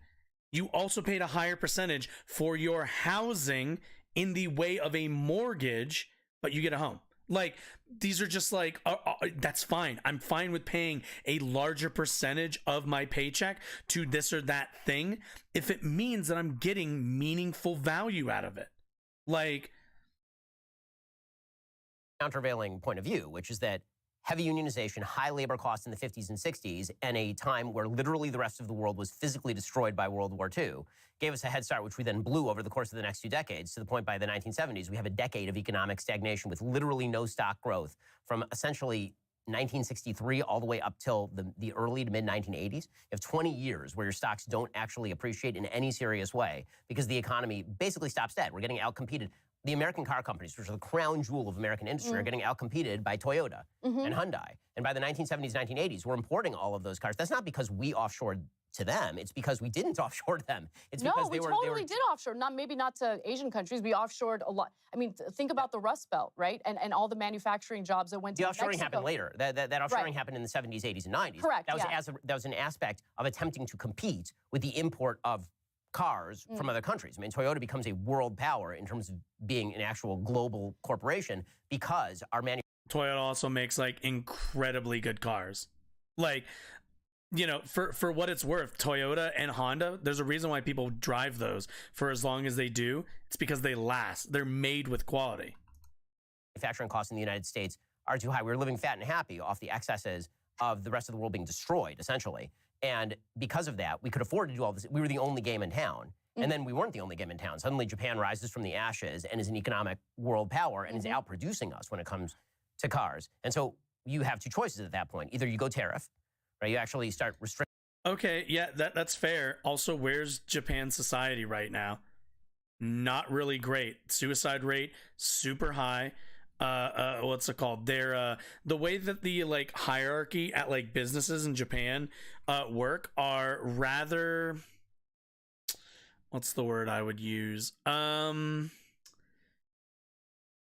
I don't really think they're super healthy. They're great for production. I'm not sure they're phenomenal when it comes to worker satisfaction. So like Japan has its own problems in terms of worker, like working, like the quality of work that people engage in. But so I'm not like, obviously their production is like insane, but at what cost? What's the other end of the cost of that? They have people, you know, their youth, especially now, don't see a lot of futures for themselves. They have a lot of different societal problems that also stem from that. So it's not, while he is right that like Japan became a huge production hub and became a like economic powerhouse, there are things that they traded for that the same way we did. It's always finding a balance. It is always finding a balance. Restricting imports, and you generate enormous costs for your own citizens who are now having to spend more money. Right. Or you have to start offshoring and competing and lowering the wages. And so that's essentially what happened in the 70s. I would go on the tariff route for sure. So right. So I mean, this, 100%. and by the way, so Trump, right? I mean, this is sort of that right-left horseshoe that's been happening. Obviously, I wouldn't, because if you just, again, I will go back to my original point. I don't think that you'd be willing to have many takers who would be willing to go back to 1980s level standard of living. Yeah. From 2022, we have the standard wasn't worse. For as much as we can talk about the excesses of Amazon, we now live in a world in which you can take a device out of your pocket, you can hit a button, and any product on Earth will arrive at your door in 2 days. That's true. And look, that's honestly, it's unpopular, but maybe that's just untenable. Maybe, here's the thought, maybe that's just unsustainable. There's a certain point where it's like, is this nice? Is this a thing that people like? Yeah, but is it something that we can keep up? I'm not really sure. And I mean, you know, I lived through a time before we had Amazon, before you had 2-day shipping. Life wasn't that much worse. You know, we've become, I think, a people that want it all right now.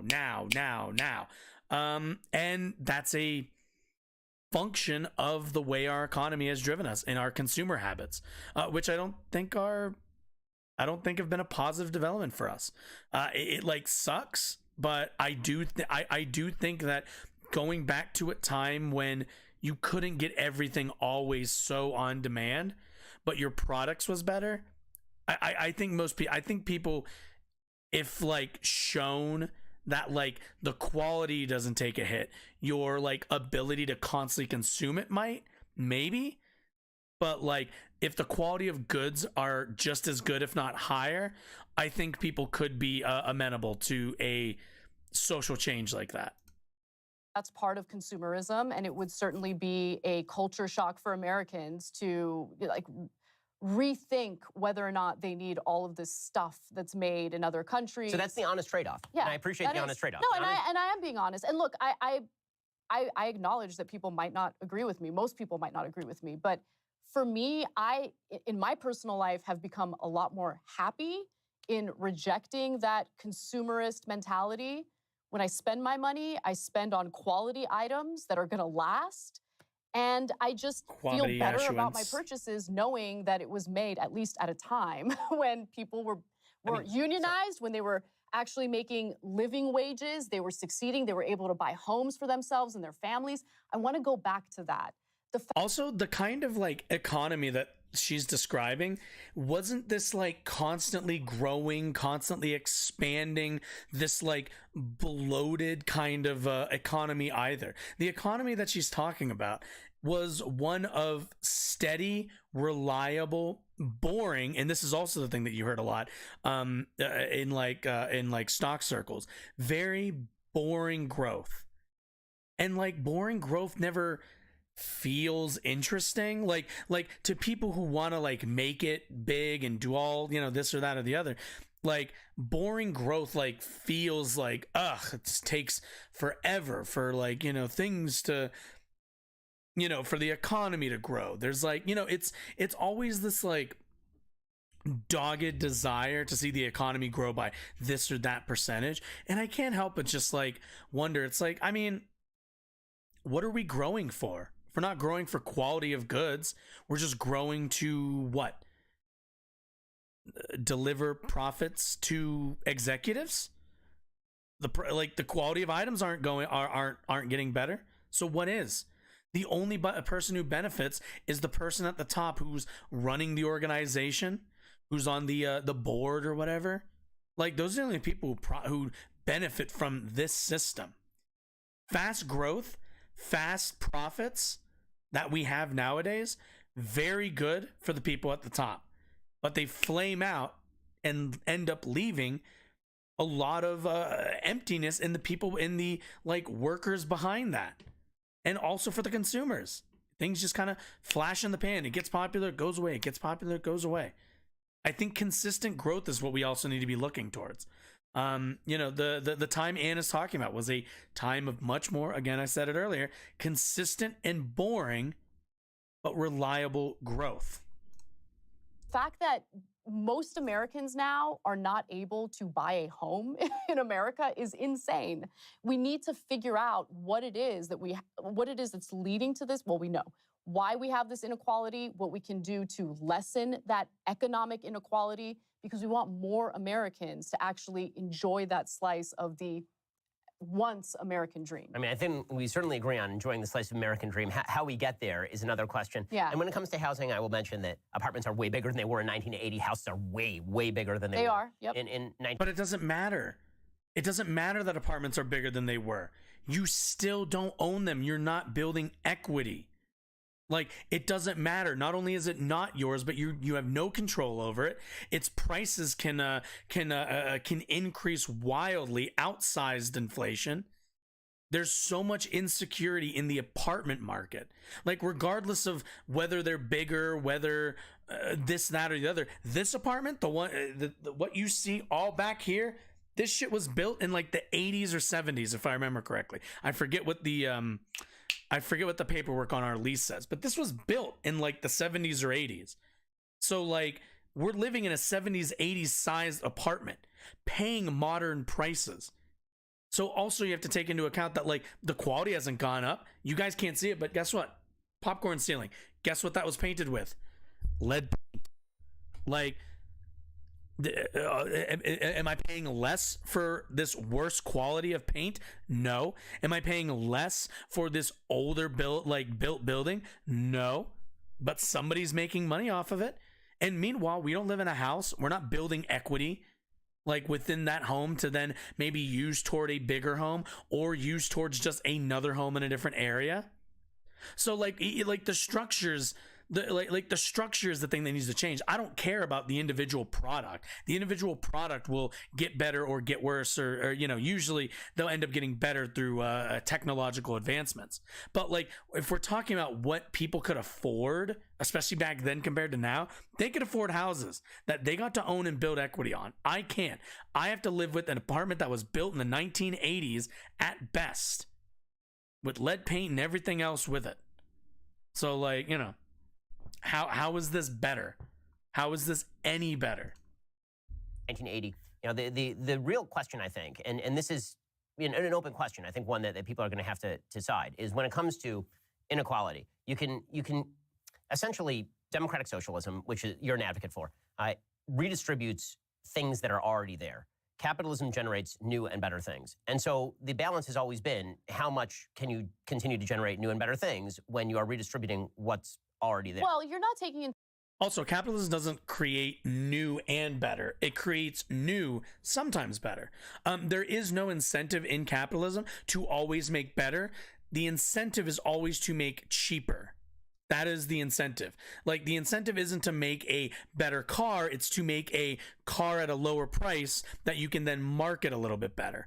Like regardless of how the cars come out, you want your production costs to be low. If you can keep the same price point, that's perfect.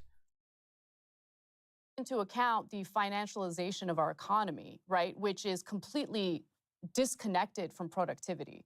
So what I mean by that is we're now in this age where companies don't even really need to focus on productivity when they can do things like The iPhone. corporate stock buybacks. So, by Does the way, the I agree iPhone with a get lot of better that, and every one of the single things year? that has generated that Is is the Fed. Because it doesn't need to. the Fed is a disaster Yep. area. Totally agree on that. The massive infusion of tremendous amounts of money and easy credit into the system has Definitely. led to people doing exactly that. You are 100% right about that. That is true. And we're also seeing that happen within the housing market where you have private equity firms who have taken interest-free money, cheap money, thanks to the Federal Reserve. They're just buying up entire neighborhoods of single-family homes that typically would be purchased by actual families. Again, agree. The Federal Reserve is expending extraordinary resources, and their easy money policies over the course of the last 2 decades have been an absolute disaster Definitely. for the American economy. And quantitative easing, honestly, started under the Obama administration. So the fury that middle America feels toward Democrats like Obama, I get it. Because after you just got foreclosed on, after all of that heartache that your family experienced in the 2008 economic crash, you see the banks, you see Wall Street, you see the same individuals literally exploit that crisis to become even wealthier. Right, and here's where I think this has always been sort of the fascinating divide when it came to, for example, the Tea Party and Occupy Wall Street. So my question always with Occupy Wall Street, which is making some of the same points you're making, is why are you occupying Wall Street? Why aren't you occupying K Street? Like you should be in Washington. I don't understand why you're going after the people. Again, speaking of incentive structures, the people in Wall Street are acting based on an incentive structure. That incentive structure is created by the easy money, which is actually being generated by the Treasury Department and the Federal Reserve. One of those things is a thing where you have stock in it. It's called your vote.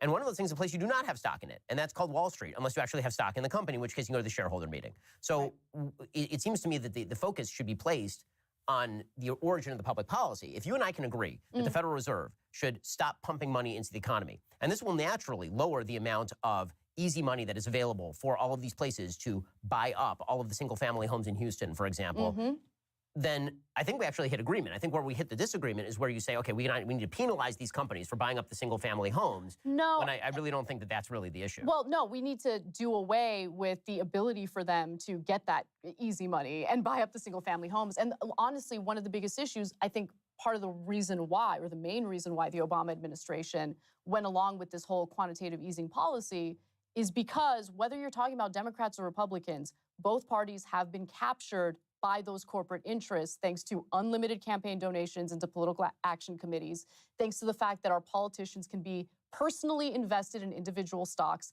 We need to reform the system. It's not necessarily about punishing Wall Street. It's about getting to the root of the problem, which is the corrupt influence that Wall Street has on our politicians, thanks to how this system is set up. I don't disagree with any of that particularly, but I would say that there's one additional element that I actually think looms far larger, and that is the political interest in Washington is always going to be in control, and Keynesian economics suggests that the easiest way to avoid blowback for a stagnating economy is to pump money into it. And so if you are in Washington, you're never going to be the president who says, we need to radically increase the interest rates. Right? The interest rates are not meeting with what the actual risk level is in American society. Right now, Biden's taking the heat for it. The reality is that the notion that the Federal Reserve, every president is going to have an interest in pumping money into the system. The more money you pump into the system, the more you inflate the GDP. The more you inflate the GDP, the more people have the impression that things are going splendidly. True. The more easy money there is in the system, the more that you do have corporate interests who are backing. You mean so the incentive structure under capitalism? Constant growth? Like at the center of capitalism is always going to be the profit margin. That's why, again, when we talk about systems, rethinking the way the system's organized, rethinking what your incentives are is super key. All of that's true, but that starts with the amount of control that can be exercised by Washington, which is why, and this is where we'll disagree, I think that Washington should be stripped and castrated, and most of its power should be taken away. And then we don't have to worry about any of this. And all the stuff you want to do at the local level, you can do with your friends, and what I don't want to do at the local level, I can do with my friends. Anna, thank you so much for stopping by. It's really been a pleasure, and hope we can do it again in the future. Thank you. I really appreciated it and enjoyed it. That was a lot of fun. What nice little music. Okay, well, yeah. I don't really have a whole lot to say. We're over time, so I'm gonna make this really quick. Overall, Anna did pretty amazing, honestly. Really did a good job advocating and I think pushing forward her positive values and positive what's the word I'm looking for? Her overall, I think, like positive prescriptive policy positions, right? So Ben, I'm glad that they kind of did this talk, but I do think I think that Ben did a good enough job like defending his points, but I hope that Anna does more of these on more than just like Ben Shapiro's channel. Obviously not with people, like some people are just kind of bad faith and not really worth the conversation, but I do think that was really positive, really good. Anna did a great job. I mean, they're gonna disagree on a bunch of stuff, but I really enjoyed that. It was, Ben, for the most part, I think had to come at it from a very, very good faith angle for the most part. Granted, he's not on the same show where he gets to kind of not get challenged on stuff. He knows that he's going to get pushback for certain things, but I do think Anna did a really good job there, pushing back where she needed to and forwarding her vision for the country. But that's gonna be it for today. I know, like two just really long things. So a little bit of just a long-winded show. For Thursday, probably gonna try to just hit a bunch of kind of small smaller topics and kind of do a little bit more rapid fire and stuff. But either way, if you enjoyed any of what you watched, if you learned anything, if you got some perspective, some catharsis, really anything, I'd really appreciate it if you were to head down, if you're on Twitch, and hit that follow button, and if you're on YouTube, head down and hit that subscribe button. Really helps out the channel, helps me out, helps kind of this become more of a thing. We do this every Monday, Tuesday, and Thursday at 7 p.m. Mountain Time, and maybe with enough people, we do this maybe Monday, Tuesday, Wednesday, Thursday, maybe more than that afterwards. But we got to take the next step before we take the step after that. So you all have a nice night. You've been a great audience. I've been honestly, I haven't talked all that much just because I think Anna did a phenomenal job. Glad she did it. Yeah. And you all have a nice night. I will see you Thursday. Goodbye.